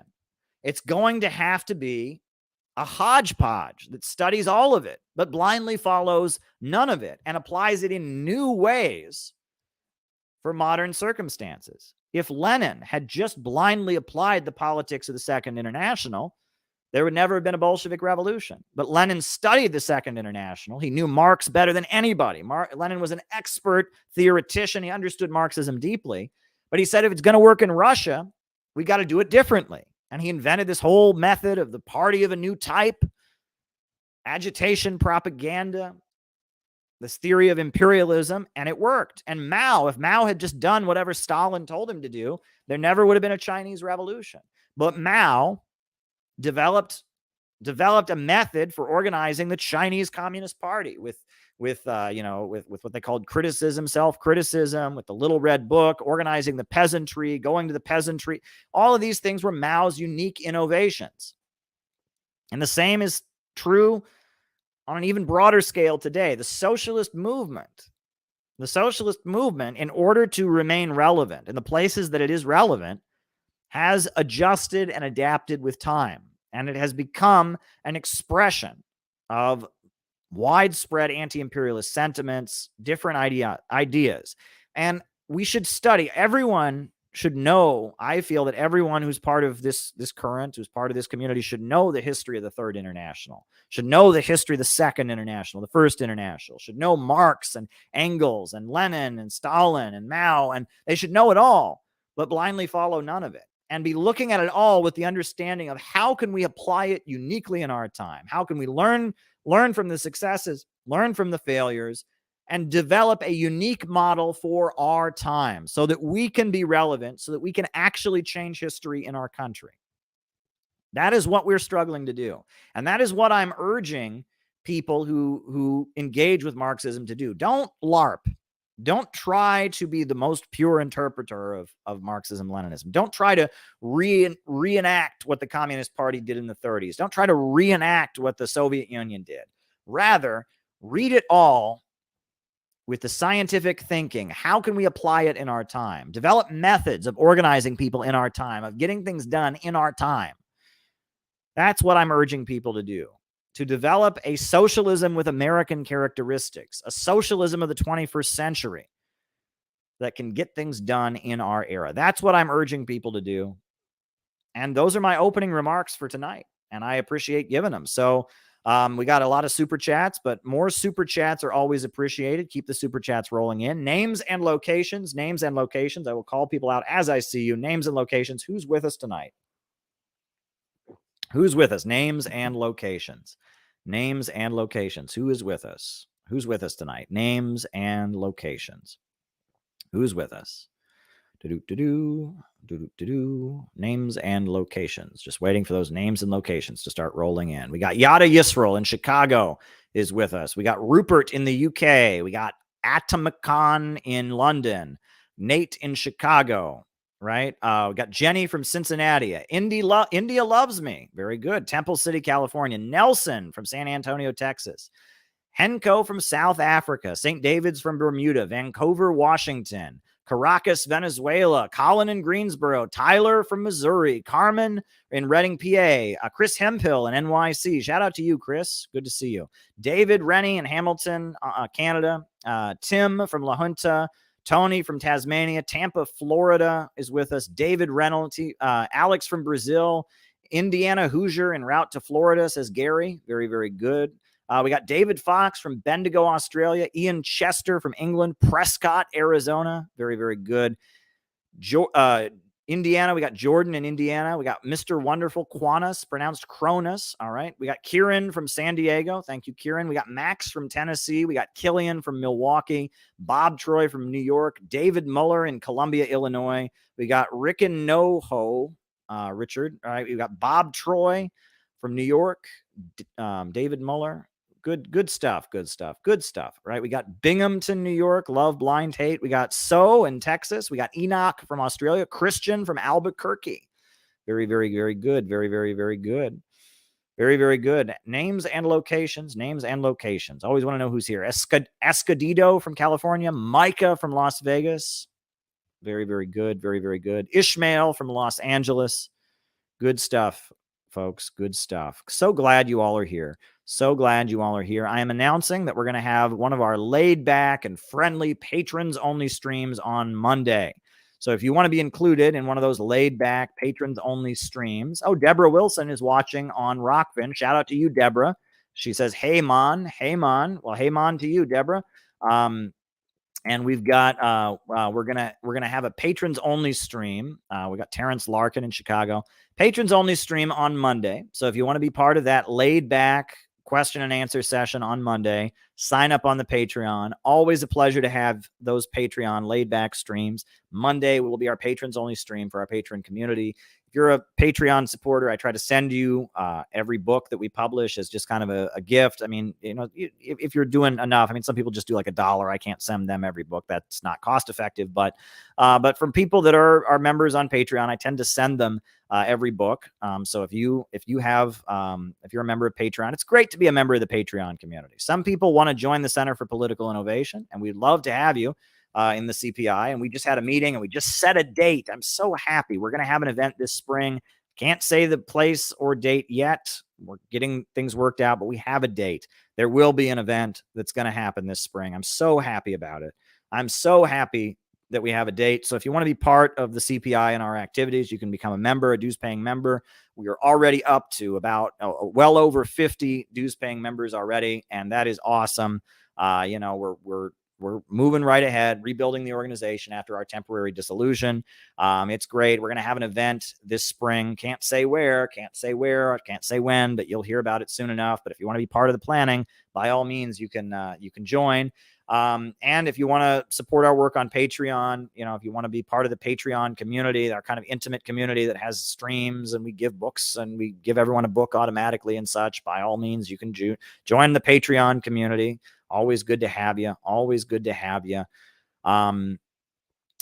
Great times, folks. Great times. So we have a number of super chat questions, but if there's something else you would like me to talk about in my second half here, we're about to enter the second half of the show. So if there's something else you want me to talk about in the second half of the show, just send me a super chat and I will answer it. I will put it on the list that's already in front of me. And we will go ahead and answer it. So, yeah, let's do that. Before I do that, I want to remind everyone to please hit the like button and please hit the subscribe button and make sure to hit the notifications bell. People are getting unsubscribed by the algorithms, you know, and that happens. People are also, you know, people also are not getting notifications. So make sure you crunch that notifications bell so it sends you notifications every time we do one of these. Make sure that you hit the subscribe button and didn't get unsubscribed accidentally by the algorithms. like and subscribe. And also remember, I pointed this out at the beginning of the stream. I'm just going to say it real quick. We're also on Rumble, and we're also on Odyssey, right? So if something happens with YouTube, we all know this is the age of tech censorship. So here's the Rumble channel. Just dropped it in the chat, and I'll pull up the Odyssey, just so you have those links, because we're not going away. We're not going to disappear. We're not going to surrender. We're going to keep going.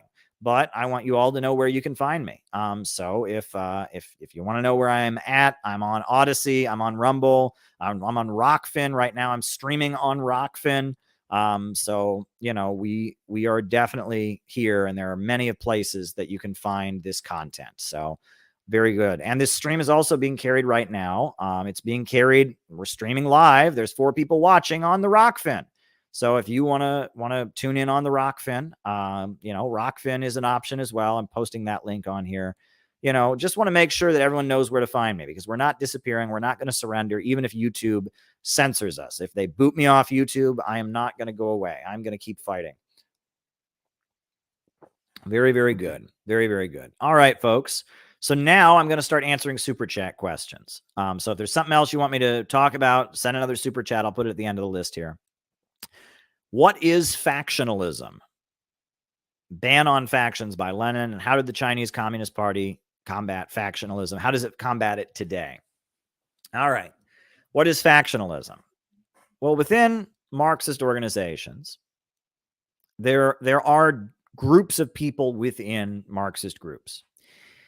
And the groups of people, there are different types of groups within a party. Right? Outside of the party, there's the party, and then there's inside of the party, right? And within a party, you often have what are called tendencies. And tendencies are people who interpret the party's line one way that is different than other members might do, right? For example, in the Socialist Workers' Party, Sam Marcy and his followers were called the global class war tendency, because they had an interpretation called the global class war. They followed the line of the Socialist Workers' Party, but they interpreted it in a way that based on politics, based on principle, they were the global class war tendency, right? Within the I'm trying to think of examples within the various, within the Socialist Party. Back in the 1930s, there was a group of Trotskyites, and they called themselves the militant tendency, because they felt they were more militant and they were following Trotsky's teachings rather than regular social democracy. And they were called the militant tendency, right? And that you might get what's called a tendency within a socialist party. You have a wider socialist political party, and then within it, you have a tendency, right? Well, a tendency is different than a faction. A tendency is based on principles. It's based on, like we agree, we have a specific disagreement with a party line. But a faction is different, is very, very different than a tendency. A faction is more nepotistic. A faction is like a political alliance. It means you scratch my back, I scratch yours. I am fighting with so-and-so, so I form a faction with this other person, and we team up against them. A faction is much more of a crude political formation. It's not based on principles. It's not based on ideology. It's rather based on political maneuvering, factionalism. Tendencies are struggles for line. They're line struggles, right? It's about how you interpret the party's line. It's about disagreements about how the party should act. But a faction is much more crude. Factionalism is generally considered a bad thing. Line struggle and different political tendencies is considered a good thing. That's how the party remains lively. It shows people are taking it seriously if they're disagreeing with each other about the line. It's a line struggle. There's a line struggle within the party, and you have different tendencies that arise over struggling over the line. That's considered a good thing. But factionalism is a bad thing. Factionalism is, people stabbing each other in the back, people forming alliances against so-and-so, and factionalism is generally considered a bad thing.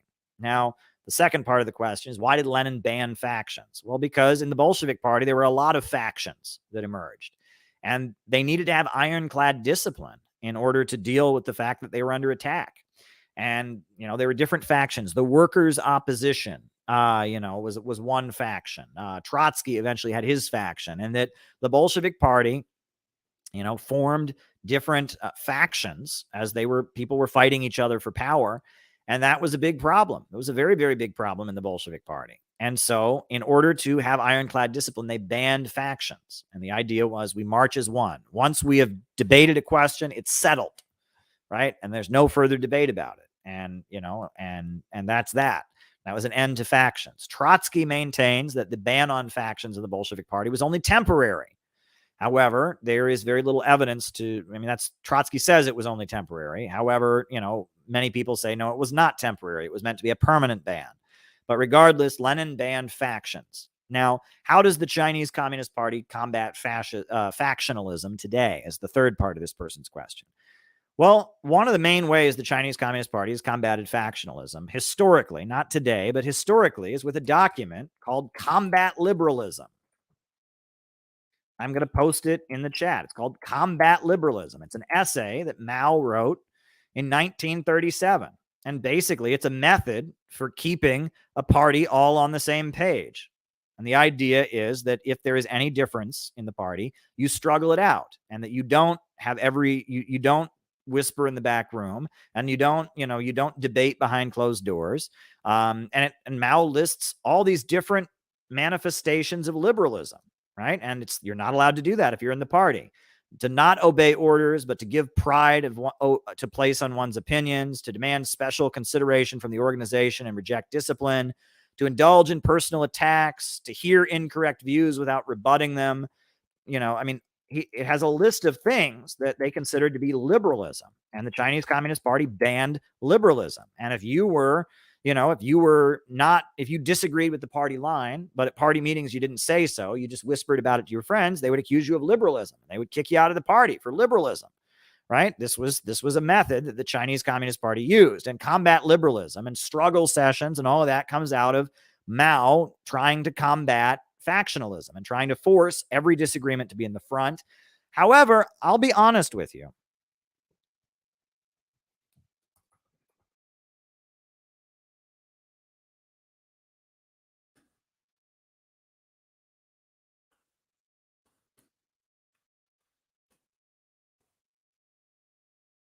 I will be completely upfront and honest with you. I don't think that combat liberalism is an effective way of organizing in our time. It's good. It might be an ideal to be strived for, but you can't have, as someone who's been organizing in revolutionary groups, you can't have every disagreement out in front of the group the whole time, or the group will fall apart.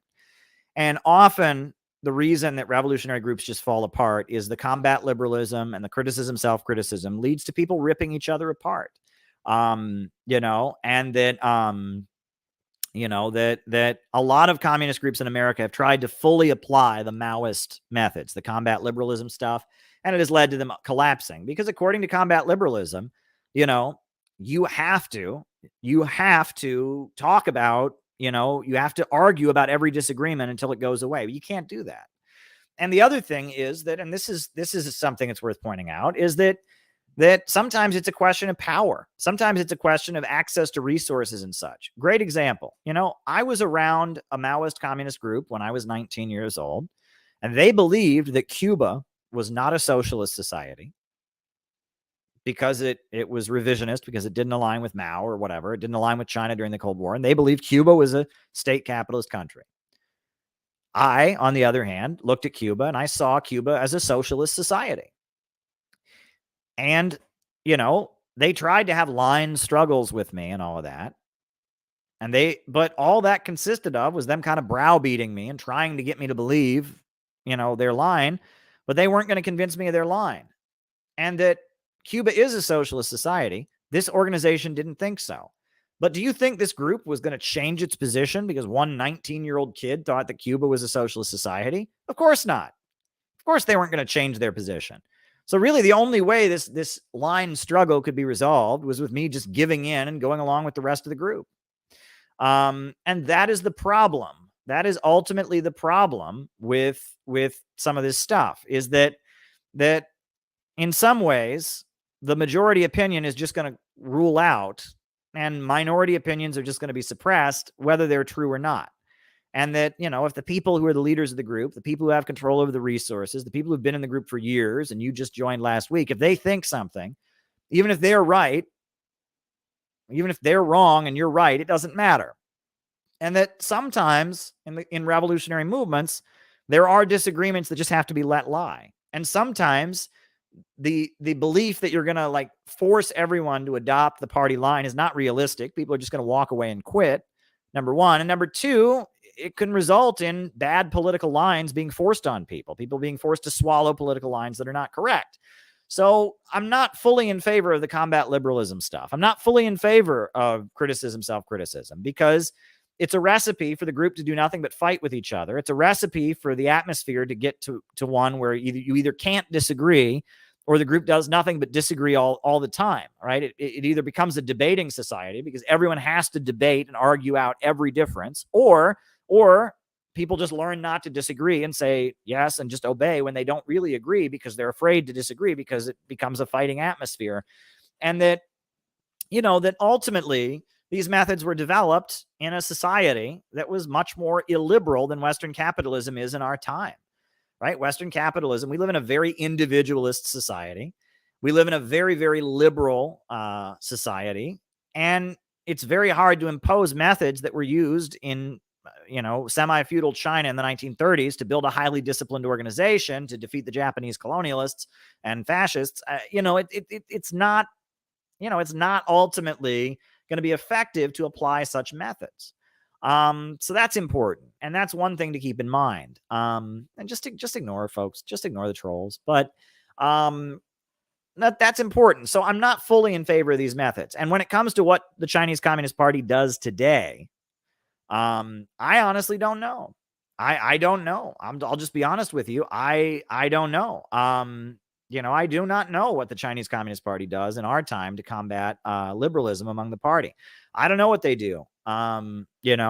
But I'm sure they have methods. But the other thing is that there are disagreements, I'm sure, within the Chinese Communist Party. They do a good job of not putting them out in front of the public and keeping them internal. And that's very admirable. But there are disagreements, etc. So like I said, just ignore the trolls. Just keep going.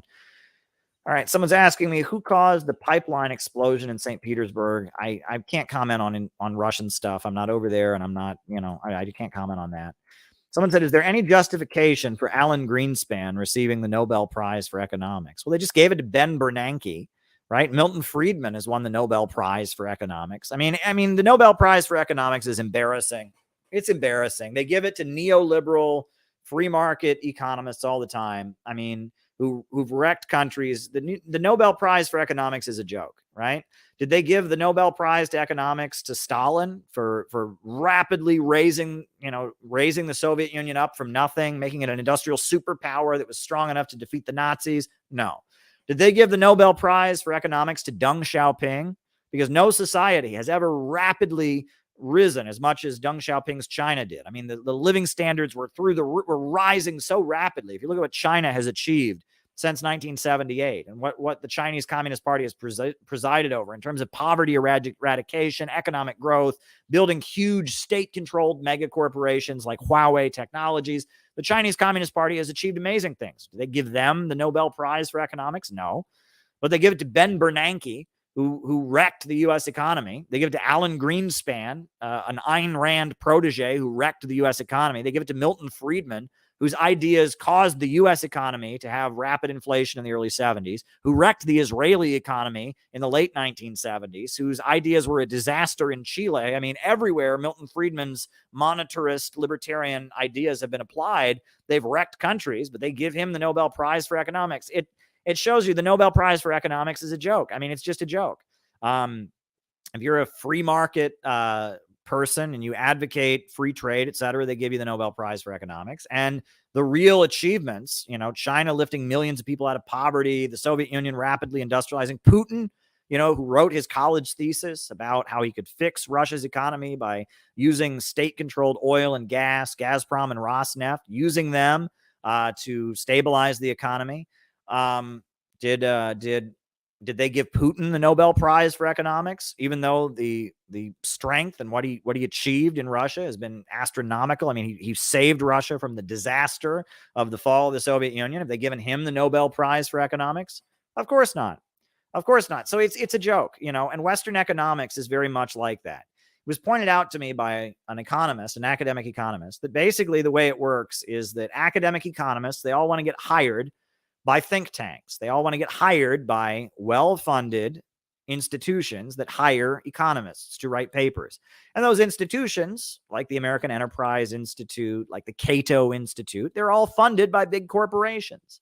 So, of course, those institutions churn out all kinds of neoliberal crap, and are you surprised? They churn out all kinds of neoliberal crap. No shocker, right? Because that's what people are being paid to hear. Big corporations don't want to hear, state control over the means of production. They don't want to hear that the Soviet Union had great achievements. They don't want to hear that Chinese communism, by controlling the means of production, has raised millions of people out of poverty. They don't want to hear that, right? And you don't get hired by some famous institution. You don't get hired by some famous Western, think tank if you are pushing ideas that are contrary to the interests of the people who are handing out the cash. Tyler says Scrooge McDuck for the Nobel Prize. Exactly. But yeah, what other super chat questions we got? If anyone has any more questions, by all means, shoot me a super chat, right? Why aren't the American people in the streets? Is it apathy? Well, actually, I would disagree with the person who put forward the question. The American people are largely in the streets. They are largely in the streets. I would argue. The American people are in the streets, but in huge numbers. They're in the streets in big numbers throughout the country.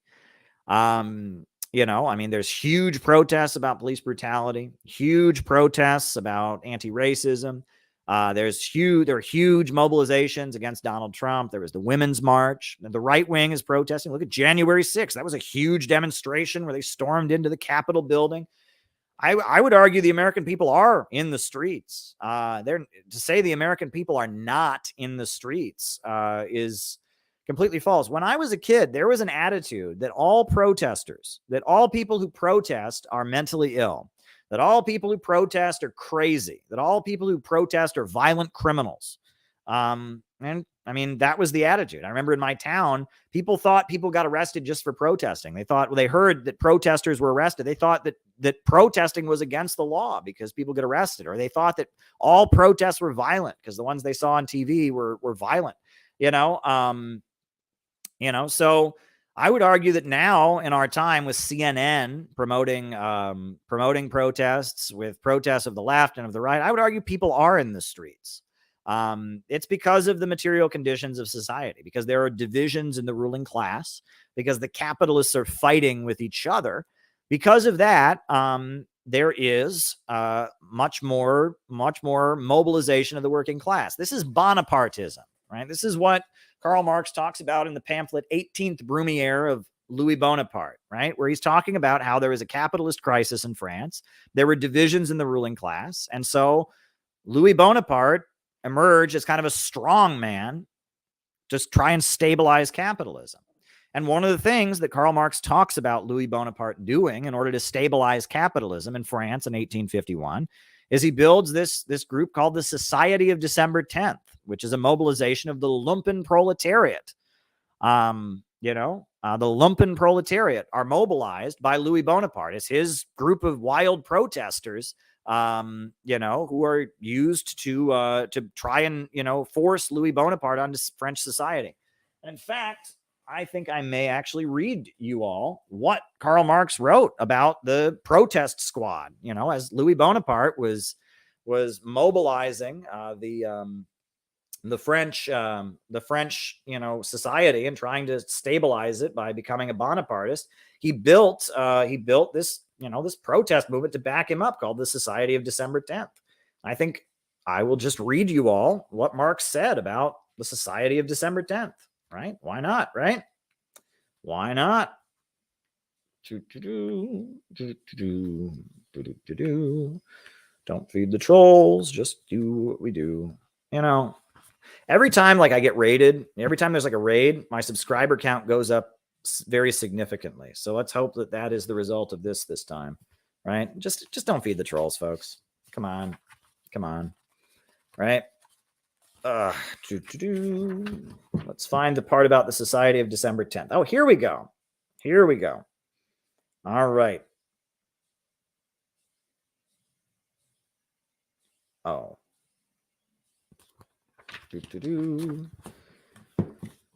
Here we go. Under the pretext of founding a benevolent association, the slum proletariat of Paris was organized into secret sections, each of which was led by a Bonapartist agent, with a Bonapartist general at the head of all. Along with ruined roues of questionable means of support and questionable antecedents, along with foul and adventurous-seeking dregs of the bourgeoisie, there were vagabonds, dismissed soldiers, discharged convicts, runaway galley slaves, sharpers, jugglers, Lazarani, pickpockets, sleight-of-hand performers, gamblers, procurers, keepers of disorderly houses, porters, literati, organ grinders, rag pickers, scissor grinders, tinkers, beggars. In short, that whole undefined, dissolute, kicked about mass that the French call la bohème.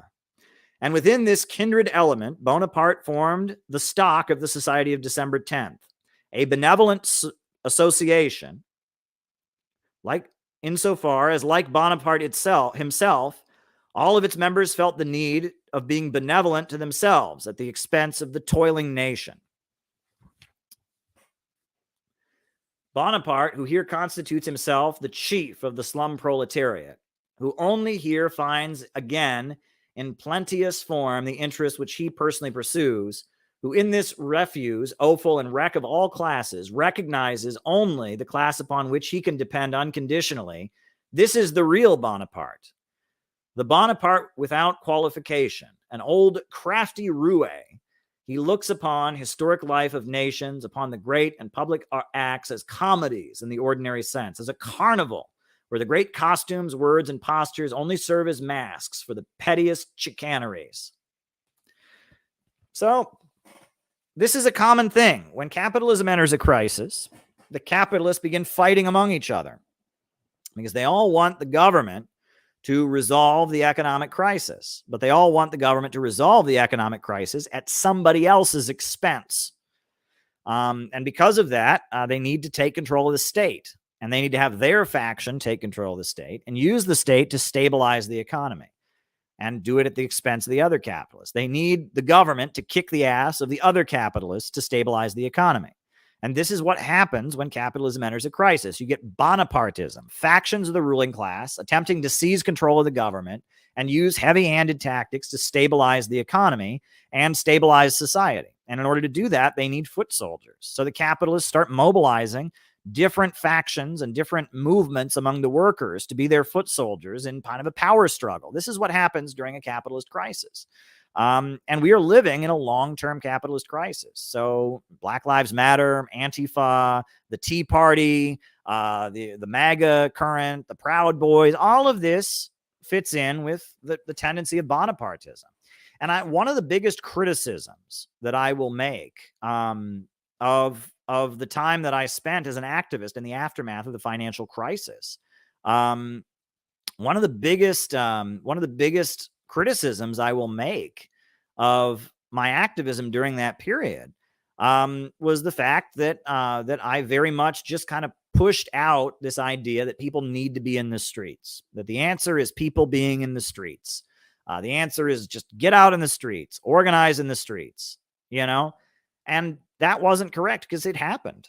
Occupy Wall Street, the bourgeoisie did it themselves. They got people out in the streets far more than any Marxist movement ever could. They got people in the streets, and then there was Black Lives Matter, and then there was the Tea Party, and people were out in the streets, but what were they in the streets for? Right? We were not giving the ideological guidance that was needed. And this tactic of just building the left, right? This tactic was a failed tactic. It's funny because I have this book, right, that I put out, Capitalism Must Be Destroyed. And it's the writings it's what I wrote between 2007 and 2015. It's a number of the articles I wrote, not all of them. There are some that are missing, but it's a lot of the articles I wrote during 2007 to 2015. And the articles that I wrote in 2008, 2009, 2010, those writings very much, they all say we need to be in the streets. We all need to be in the streets. That was their message. That's what they say. We need to be in the streets. We need to get in the streets, organize. We got to get out in the streets. And I have criticism of that. And in the appendices, I talk about my criticism of movementism, which is a big chunk of the Marcyite tendency. So there you go. I talk about that. So, I thought, in light of the circumstances, before we continue with the super chats, we still got a few more super chats to go. And it's Saturday night. It's not even midnight yet. I'm going strong. We still got a few more super chats to go. But since we are talking about this and all of that, I thought it might be good, that I'm going to read the introduction to my new book. You can order this book on Amazon.com if you want one. I'll pull up the link, while we're, since things are going as they're going, why don't we I'm going to read you the introduction to my new book, to pass the time, I guess. And we'll continue with the super chats. If anyone else has any super chats they want me to answer, by all means, just shoot them my way. By all means, that's a great thing to do. Here's the link to the book. Capitalism Must Be Destroyed. Here's the link, and I'm going to read you all the introduction. More super chats roll in. I'll put them on the list, and we'll just continue. So there we go. I'm just going to read you the introduction to my new book. This is the introduction to Capitalism Must Be Destroyed. Capitalism Must Be Destroyed. This is the introduction. So there you go. All right. Capitalism Must Be Destroyed. The introduction. For many years, I have intended to publish this volume, but never got around to it. I'm glad to see it finally compiled. The intention is to preserve my work from earlier years. This book is not simply a matter of personal indulgence or vanity. I am publishing it because I think it is important to show those who follow my current work as a social media personality, journalist, and political analyst how I developed. The articles included here will give proper context to what I do now, documenting the political perspective I promoted throughout my 20s. As a teenager, one of my favorite movies was Frankenstein Must Be Destroyed, directed by Terence Fisher. The film stars Peter Cushing and depicts mad scientist Dr. Frankenstein on the run from the law, in hiding, maneuvering to restart his experiments and reunite with old collaborators. It was due to my love of this film that I set out to use the line, "Capitalism must be destroyed," in a speech. And I did use that line in 2011 at my presentation to the Workers' World Party National Conference held amid the Occupy Wall Street protests at Paul Robeson High School in the Bronx. I feel this phrase is also an appropriate title for this nostalgic volume of articles published at a time when I am taking a short but necessary break from public work and social media interactions. The articles preserved here mostly appeared in Workers' World, the publication of the Workers' World Party, the small Marxist-Leninist sect I was a member of from 2007 to 2015. Some of the articles were published on RT.com or in New Eastern Outlook, the web magazine of the Russian Academy of Sciences. Two much more recently written appendixes of my own personal journey and the rise and fall of the Workers' World Party have been added. The articles are arranged by topic. The first section, Fight the Cuts, consists of articles I wrote about my experiences being an unemployed, hungry youth in my early 20s, living in the Rust Belt post-industrial metropolis, the Mistake by the Lake, known as Cleveland, Ohio. These articles were written in the immediate aftermath of the financial crisis and the election of Barack Obama. At the time, libertarian free market economics were being pushed hard and social programs were being cut. Working families were struggling. During these years, I was coming to understand Marxist economics more thoroughly by studying the work of William Z. Foster and listening intently to the lectures of Workers' World Party theoretician Fred Goldstein. I got a super chat I need to take care of here. Let me roll up. And thank you, mods, for doing your jobs. You're doing a great job. Mods, you're doing a great job. We're right over the target, as they say. You're doing a great job.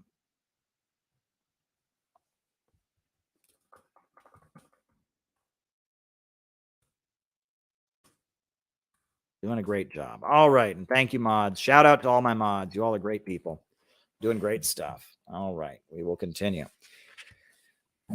The second section, Dissecting War Propaganda, includes a number of articles I wrote debunking U.S. media's narrative of international events. During the period when this article was written, U.S. war propaganda was shifting from the neoconservative rhetoric about spreading freedom to the more liberal, woke narratives of activist NGOs tied in with U.S. intelligence. Terrorists and extremists were portrayed as freedom fighters opposing evil authoritarian regimes. I specifically highlighted the role of Samantha Power and how she drew from Zbigniew Brzezinski and his foreign policy strategies from the late Cold War. The third section, The Socialist World, describes current events involving Venezuela, China, and People's Korea. The articles describe the achievements of socialism and the struggles these countries are facing. The articles point to the unique understanding of socialism and capitalism I was developing at the time, which ultimately strayed from the orthodoxy of Workers' World Party and slowly led to the politics now put forward by the Center for Political Innovation.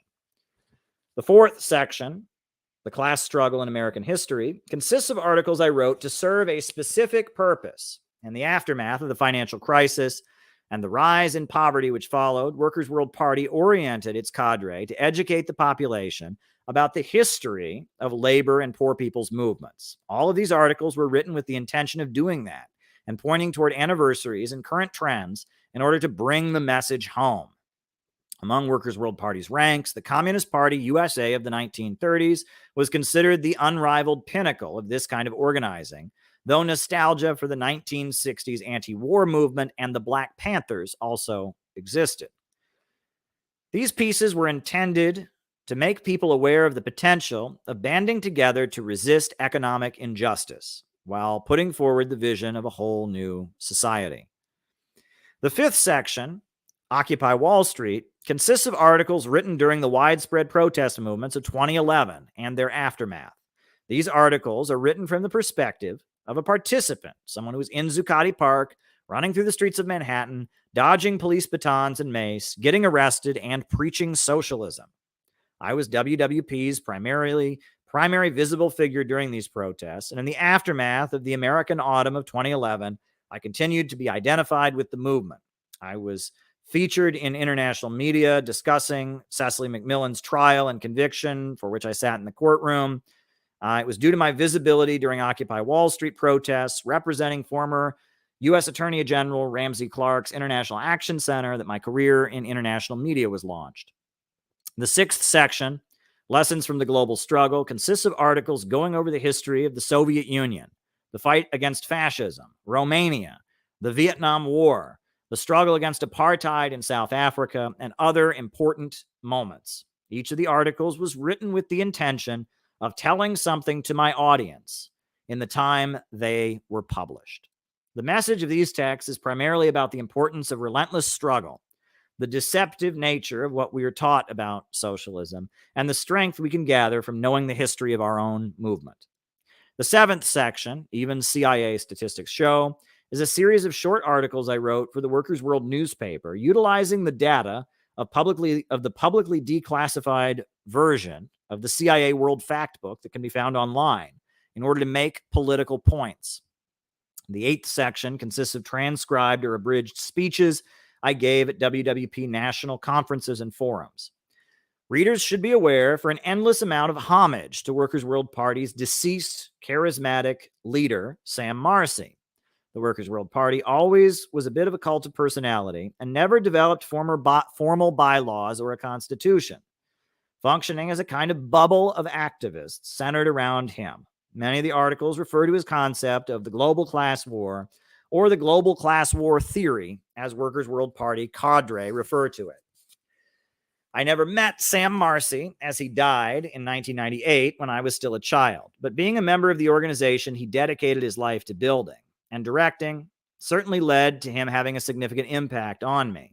Since my departure from the Workers' World Party, I have come to ultimately reject a number of aspects of Marcy's teachings, though I agree with the overall thrust of his message. I am still a communist, a thorough anti-imperialist, a believer in class struggle, and dedicated to building communities of solidarity where working people can pull together to find support and learn ideology. As appendices, I have included 2 articles clarifying my position with regards to Sam Marcy and the multiple organizations currently claiming his legacy, and describing my experience and departure from the Workers' World Party.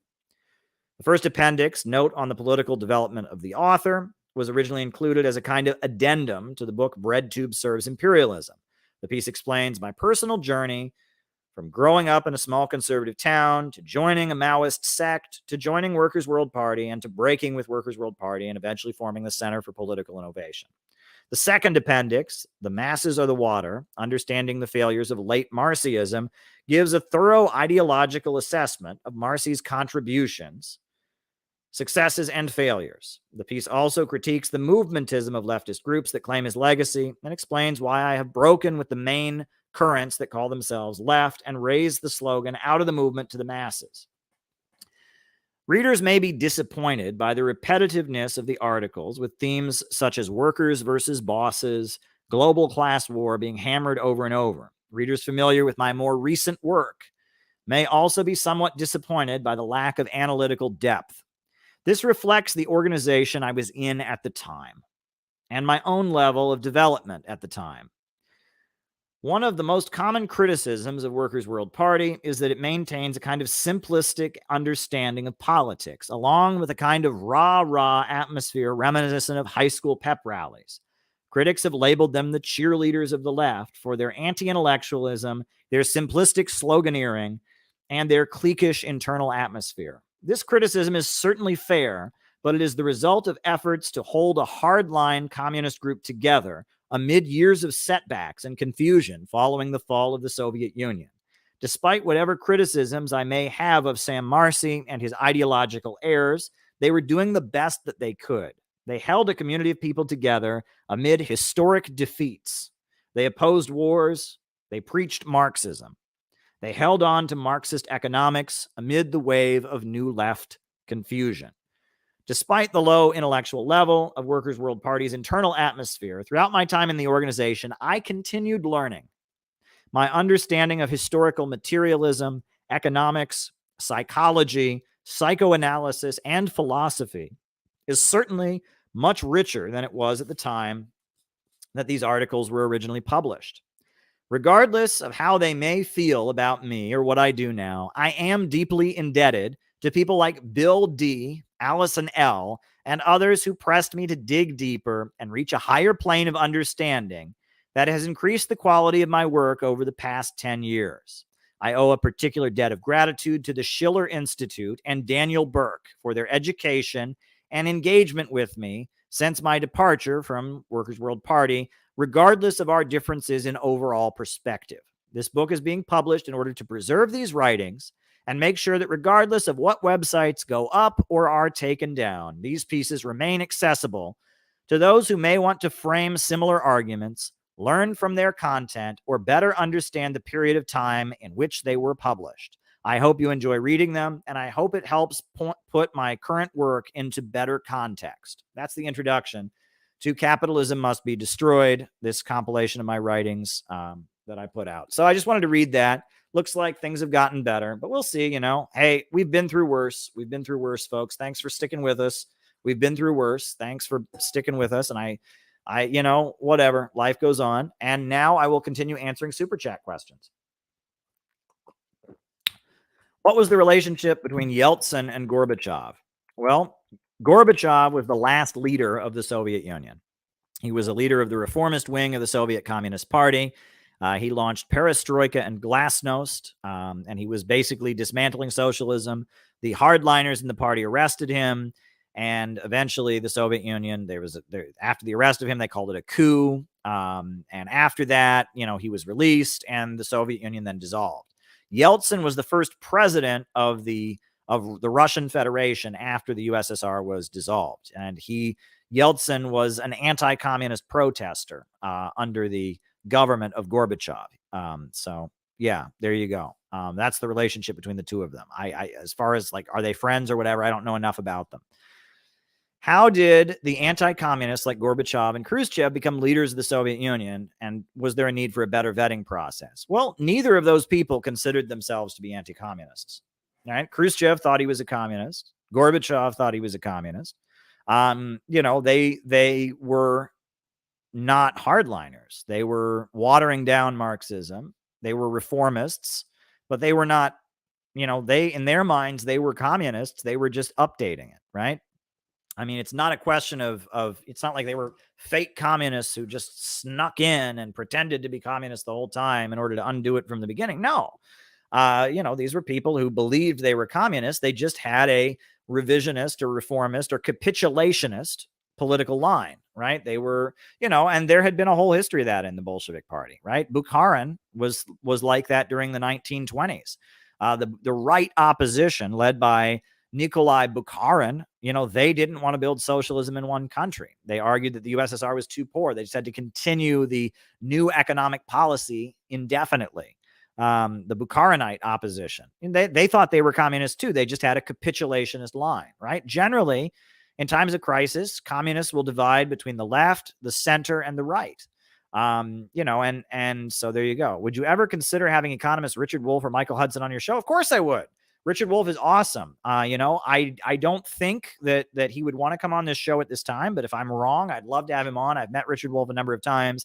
Every minute I spend with Richard Wolff is awesome. I have never met Michael Hudson, but I love his work. It's great stuff. I would love to have him come on sometime. So Richard Wolff, awesome. I don't think he wants to come on the show, but I could be wrong. If he wants to come on the show, he should, I could reach out to him. He could contact me. Love to have him on. Michael Hudson, love to have him on. Never met him, but I'd love to have him on the show. I have great respect for both of those individuals. They disagree with me on various things. I disagree with them on various things, but they're good people. Yeah, I would not be opposed to having either of them on this program. So there you go. But yeah, the next question, was Bernie Sanders ever meaningfully involved in anti-imperialist movements in his early years? The answer is yes, absolutely. Bernie Sanders was heavily involved in solidarity with Nicaragua during the 1980s. He was heavily involved in solidarity with Cuba during the 1970s and 80s. He went to the Soviet Union. He was critical of the Soviet Union, but he was part of, building relationships. I feel like that was kind of negative in some ways. He was kind of trying to reinforce the Gorbachev wing of the Soviet Party that was more liquidationist. But he went to the Soviet Union. And yes, at one point, Bernie Sanders was very much part of the, he was in the 1980s. There was this current that came out of the 60s, right? People that had been part of the 1960s protest movement that were marching for Nicaragua, that were marching, to end the blockade of Cuba. And unfortunately, that movement was heavily tied up with the struggle to outlaw nuclear power, and to get rid of nuclear energy, which was, funded by big oil. But yeah, in the 80s, there was a big current of new left people. They had been 1960s hippies. And as they got older, they continued to be part of the movement. And Bernie Sanders was part of that. Michael Parenti was good friends with Bernie Sanders until the time when Bernie Sanders, ultimately supported the bombing of Yugoslavia in 1999, and then Michael Parenti and Bernie Sanders stopped being friends. And that was pretty decisive. When Bernie Sanders supported the bombing of Yugoslavia in 1999, that's when he kind of left the anti-war movement. Like, people occupied his office. People who'd campaigned for him, former employees of Bernie Sanders, occupied his office to protest that. Would you have Chris Hedges on your show? Sure, I'd have him on. I'd have Chris Hedges on. If Chris Hedges wanted to come on here, I would have him on. I would certainly have him come on. Yeah, I've worked with Chris Hedges before. I would happily have him come on. Again, not sure he would want to come on, just because his outlook is different from mine, but he would be welcome to come on anytime. I appreciate him opposing the lies of the deep state and such. I appreciate some of the work that he does. So very good. Yeah, there you go. So the next question, what will USA specific communism look like? Well, the thing is, right? Questions like this, the thing is, I can give you vague answers, but ultimately that won't be decided by me. It will be decided by the American people. When the American people rise up and begin demanding socialism, the kind of socialism they demand will be something that they craft over the course of their movement. But I can tell you that within American history, there has always been a group of progressive people. And this is why I get angry when people say, oh, you can't have socialism with American characteristics. That's racist. It's like, what about anti-racist? What about John Brown? What about Harriet Tubman? You know, you can't hand over the history of this country to the bad, the ugly things, right? And if you do that, if you hand over the history of this country to the forces of evil, then you're writing out all the great people. All throughout American history, there have been people who opposed the wars. There have been people who built labor unions. There have been people who opposed racism. There were abolitionists who fought against slavery. There were people like Crazy Horse who fought for the indigenous people against the settlers and against racism. Chief Sitting Bull. You know, there were people like Nat Turner who broke the chains of slavery and resisted. You know, there were people like Thaddeus Stevens, the abolitionist. There were people like William Z. Foster, Gus Hall, Huey Newton, the Black Panthers. There were all kinds of good people throughout American history. Eugene Debs, who went to prison for opposing World War I, and was sent to prison for his anti-war activism. All throughout American history, there have been good people, and that there has been a progressive current in American history. Often it is framed in terms of Christianity. You know, a lot of times, the great revolutionaries were Christians. John Brown was a Christian. The abolitionists of American history, they were Christians. The Second Great Awakening, that was the biggest progressive movement in American history. The anti-Vietnam War movement, the civil rights movement of the 60s, all of that paled in comparison to the Second Great Awakening. The Second Great Awakening, that current in American history was huge. You have no idea how huge it is. It was huge. Like, there was not a corner of America that wasn't touched by the Second Great Awakening. Even the South was scared shitless by the Second Great Awakening, right? Because the South was all about slavery. They said cotton is king in the South. They were all about slavery.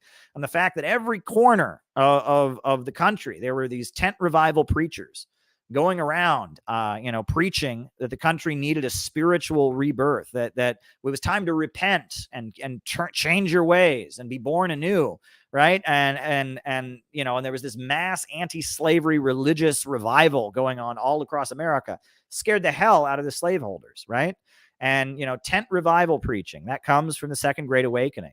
The song Amazing Grace comes from the Second Great Awakening. Mormonism comes from the Second Great Awakening. Seventh-day Adventism comes from the Second Great Awakening. It was a key moment, a spiritual moment in American history where the population was getting ready to fight slavery because there was a division in the ruling class. The slave-owning capitalists, they had too much power. The Supreme Court was rigged in their favor. They were tied in with the British Empire. They wanted to keep the country from industrializing. And there were a lot of small farmers who didn't believe in slavery. And there were a lot of labor unionists who didn't want to have slavery because they didn't want to, it was bad for their economic interests. I mean, what are you going to get paid if you're competing for the job with people who work for free because they're slaves? The labor movement was opposed to slavery. The abolitionists, the religious current, they were opposed to slavery.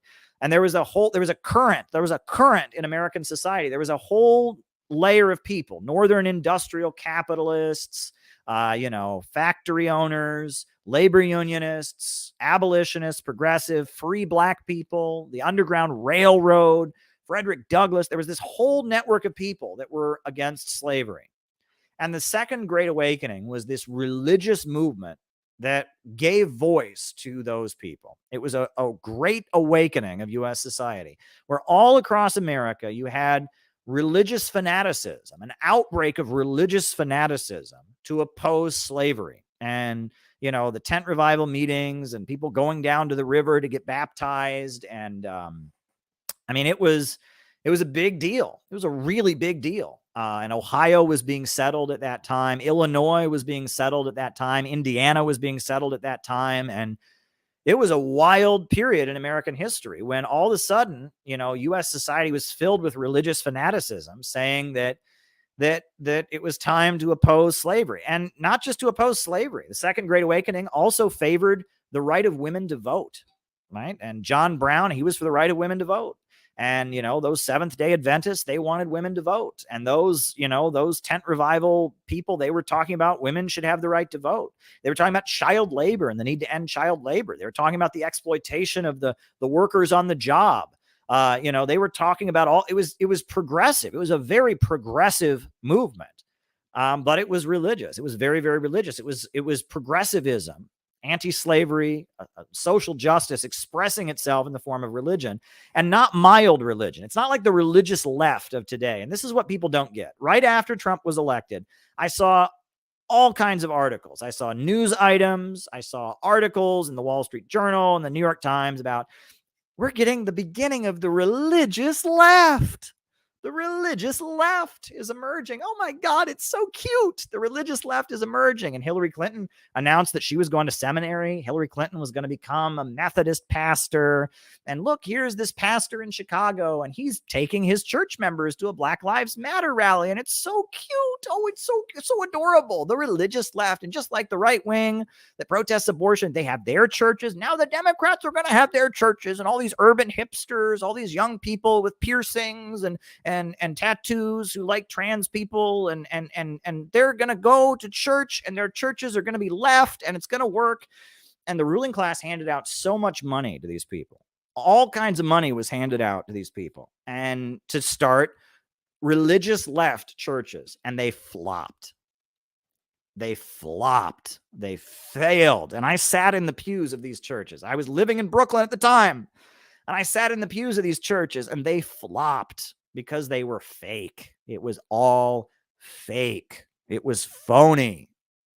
The pastors would get up there, and they were reading a script about, just like Moses saw the burning bush, so we see that women should have the right to. It was fake. They were collecting their check from Soros. They were collecting their check from liberal foundations, and it was phony. It was the fakest thing ever, because you can't be a fanatical liberal. You can be a fanatical communist. You can be a fanatical Marxist. You can be a fanatical revolutionary. But you can't be a fanatical liberal. On top of that, you can be a fanatical right-winger. There are many fanatical right-wingers who are religious, many of them. But you can't be a fanatical liberal. And the idea that they were going to make fanatical liberal churches was the biggest joke I've ever seen. And it was cringe. And I sat through these pastors. I listened to them, and this pro-trans, pro-LGBT, Black Lives Matter church in Brooklyn. I went to so many of those. And I would sit in these auditoriums. A lot of times they didn't have their own building. They rented auditoriums. And I would sit there and I would listen to it. And it was just the most cringe, watered down crap I'd ever heard, because it was fake. It was fake, because you can't be a fanatical liberal. You can't, right? There was a religious left in this country at one point. John Brown, religious left. Go to Tyler's channel, Tyler McConnell, his channel. He has a book by Wallace Waddle, who was a friend of Eugene Debs. That's religious left. Go and listen to that, right? You'll hear real religious left. But they don't want that. They don't want that. They don't want to open those doors, right? Martin Luther King Jr., that was religious left, right? Malcolm X, the Nation of Islam, that's religious left, right? They don't want to open those doors, though. They don't want to open those doors, right? You can't be a fanatical liberal, because liberalism is inherently an ideology about breaking people down into atomized individuals and about ideological deconstruction. Like, what would a liberal rally be like, right? There is no truth. There is no truth. Don't be fanatical. Don't be fanatical. There is no, I mean, it's like, how do you get passionate about there being nothing to be passionate about? How do you get passionate about there being two sides to every story and everything's a matter of opinion? You don't. You cannot build a fanatical movement about liberalism. You can't do it. You can't do it. You can't do it. You can't do it. And I watched this. I watched them try their hardest to build a fanatical religious left to beat Donald Trump. And it was like, it was cringe. It was embarrassing. It was awkward. And it was a nightmare. It didn't work. Didn't work. Yes, there are a lot of young people who live in urban centers who do want to go to church. That's true. Yes, there are a lot of young people that are interested in socialism and communism that are also religious. That's true. And actually, that has gone up since the pandemic. Since the pandemic started, there has been a huge rise in interest in religion among younger people. Communism has gotten more and more popular over the last few years, but religion among younger people has become very popular. During the pandemic, there were a lot of young people that became Orthodox Christians, Russian Orthodox, Greek Orthodox. There were also a lot of young people that converted to Islam. I bet you didn't know that, but conversion to Islam was very big during the pandemic. So there is a huge amount of interest in religion among Zoomers. And there's also a lot of interest in communism and socialism, but the religious left that they tried to build failed because it wasn't radical enough. And go listen to this. This is a great book that Tyler did a thing of. That is the kind of thing we need to bring back. That kind of religious left, which the ruling class, George Soros will never write a check for, right? Because it scares the living hell out of them. Anti-imperialist, working class socialism in the name of Christianity. That is what we need to bring back. And that scares the crap out of the ruling class. They don't want that, right? But we had it at one point. And the biggest, probably the biggest movement for social justice in American history, the Second Great Awakening that laid the basis for the Civil War that defeated slavery, the Second American Revolution, that was the religious left. And it was very powerful. I mean, John Brown, Frederick Douglass, Henry David Thoreau, Emerson. I mean, this stuff was explosively powerful, right? And the ruling class, it scared them. It scared them. And the Marxists, even though they weren't religious, they were part of the mobilization against slavery. The Workmen's Party, August Willich, Joseph Weydemeyer, the Communist League of New York. And, there was a lot of that. And then coming out of that, you got there's a novel called Looking Backward that was published in the 1800s. I'll actually go get it. It's on my shelf, right? Because people don't know about this book. It's very important.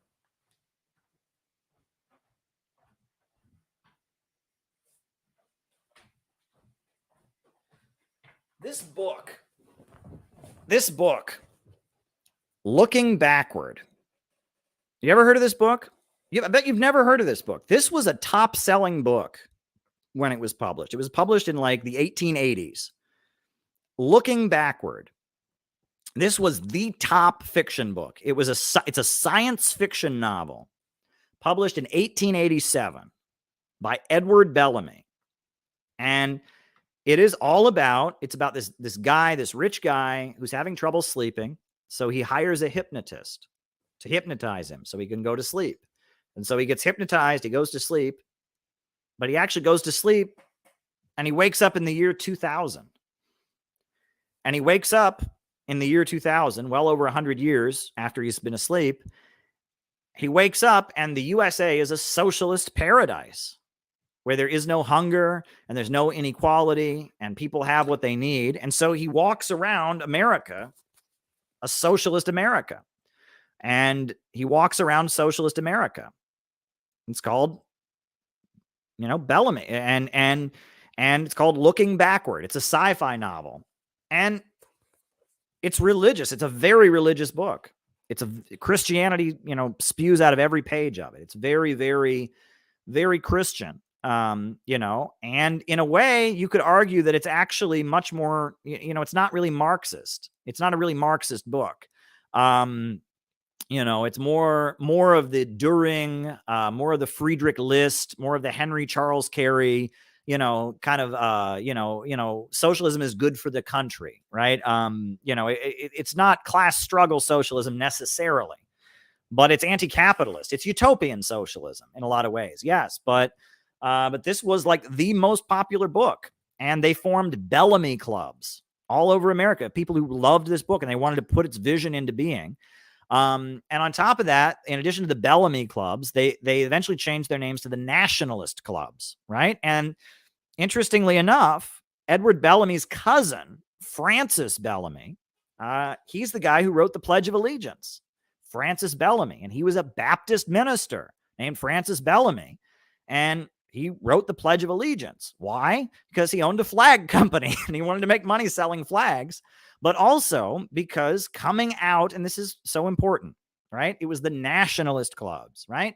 What was Abraham Lincoln's new anti-slavery party called? It was called the Republican Party. Why did it take that name? Because in 1848, there had been the Spring of Nations in Europe, and Republicans, people that wanted to create a republic, an elected government, a democratic republic for the nation state, had risen up. And in Germany and in France and in Britain and all these places, you had Republicans.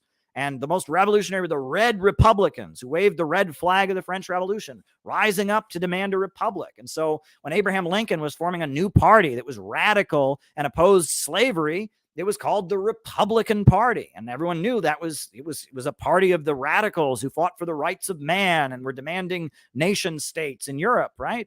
Well, just like Abraham Lincoln formed a Republican Party, the socialists who followed Edward Bellamy, they formed nationalist clubs. Why? Because in 1848, Europe had the Spring of Nations. And all over Europe, working class people and peasants and all kinds of people were rising up. And you had Beethoven, who was considered a radical Republican. And he wrote, he dedicated his Sixth Symphony. He dedicated it to the peasantry, and he, his Third Symphony, the Eroica, he dedicated it to Napoleon. And then when Napoleon made himself an emperor, he scratched it out because he thought Napoleon had betrayed the ideals of the democratic movement.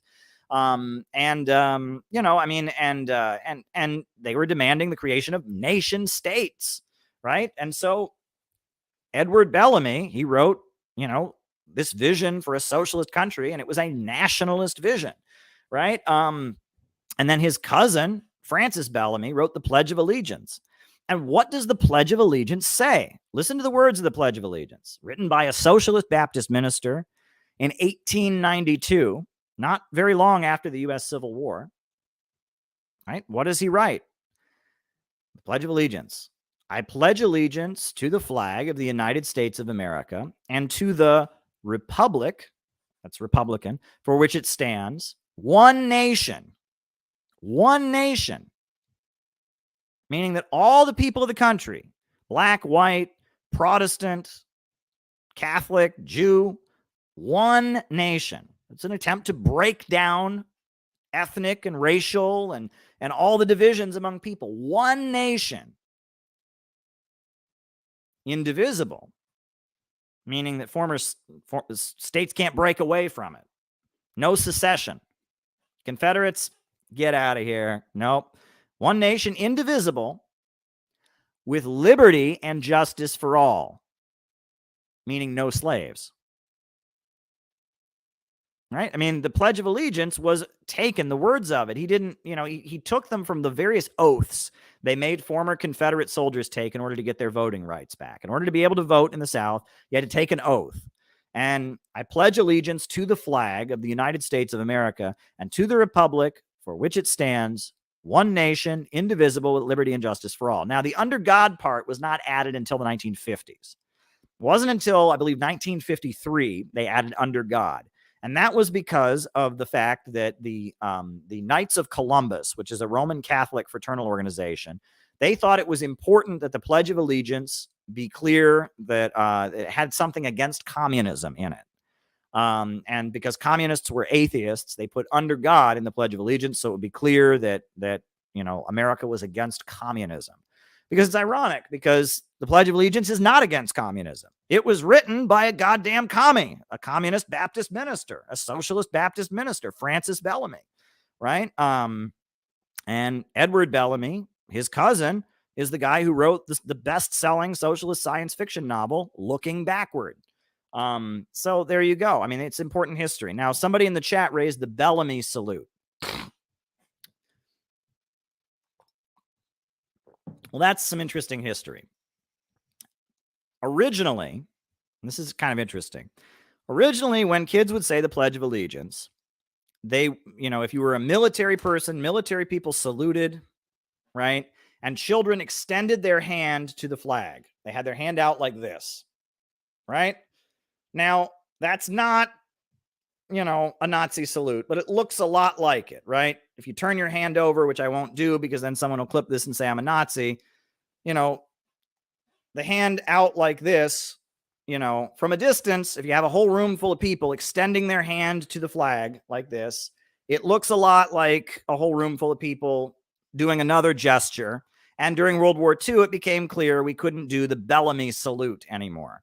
It was called the Bellamy salute, right? And it just was extending your hand to the flag. The teacher would say, please stand up and extend your hand to the flag. And the children would extend their hand to the flag like that, right? But, if you watch old newsreels, you can see this old video of kids doing that from it. A whole bunch of people holding their hands out to the flag like this. It looks a lot like, and when we were seeing newsreels of whole crowds of people in Germany, now obviously their hand was turned over, right? It wasn't, it wasn't up, it was down, but you know what that means. So we couldn't have people doing that. So they got rid of the Bellamy salute. And now we all put our hands over our heart when we do the Pledge of Allegiance, right? But there you go. And it's funny because, the salute that the Nazis did, that was called the Roman salute. That's what it's called. It's actually called the Roman salute. That's why in like Syria and in Iran and in different countries, they do it. And it's not a Hitler thing, right? It's called the Roman salute, right? But the ironic thing about the Roman salute is that, it ends with the gesture that I won't do on here because then the stream will get, shut down.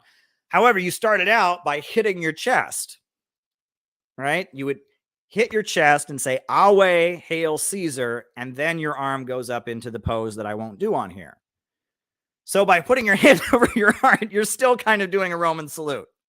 You're still kind of doing a Roman salute when you put your hand over your heart, right? Because it would be Awe, Hail Caesar, Awe, and then you would put your hand out and say, Hail Caesar. And when you said Awe, you put your hand over your heart. So it's still kind of a Roman salute. When the kids are doing this, they're still doing a Roman Empire salute. It's still kind of the same thing. The Nazis didn't do this part. They didn't hit their chests. They just held their arms up. So there you go. There you go. That shows that, there you go. But yeah, there you go, folks. What a night. If there's any more super chat questions, I will happily answer them. It's just after midnight here in Brooklyn, New York. I've got a big day ahead of me tomorrow. Can't say what I'm doing, but just some volunteer work. Not going to get into specifics. It's going to be interesting. I'm going to go places I have not gone before tomorrow. So that's going to be an interesting day. I might end up streaming tomorrow. Depends how late my volunteer work goes, but it might not be. So we shall see. I'm going to be playing it by ear tomorrow, but it's always good to go to places you haven't gone. I've been spending a lot of time lately just sitting around the house, doing my job and streaming. And as much as I love streaming for all of you, you got to be around people. You got to interact with people. You got to talk to people, right? So tomorrow, going to church in the morning, and after that, I'm going to go do some volunteer work, and I'll get to interact with people. So I'm being selfish in a way. I'm not being completely altruistic. I think it'll be good for me to just interact with people all day. So we'll see how it goes. All right, everybody. Well, listen, I really appreciate working with all of you. I really do. We're doing something special here. We're marching ahead. We have a date now. We have a date, which is awesome. I'm so glad that we have a date. We're marching ahead. Better times are on the horizon. Yeah, good times, marching ahead. A new upsurge in the struggle against U.S. imperialism is now emerging throughout the world. Ever since World War II, U.S. imperialism and its followers have been continuously launching wars of aggression. But the people of various countries have been continuously waging revolutionary wars to defeat their aggression. While the danger of a new world war still exists, and the people of all countries must get prepared, revolution is the main trend in the world today. And while the danger of a new world war still exists, people of all countries must get prepared, revolution is the main trend in the world today. Good night, everybody. Stay strong. Solidarity.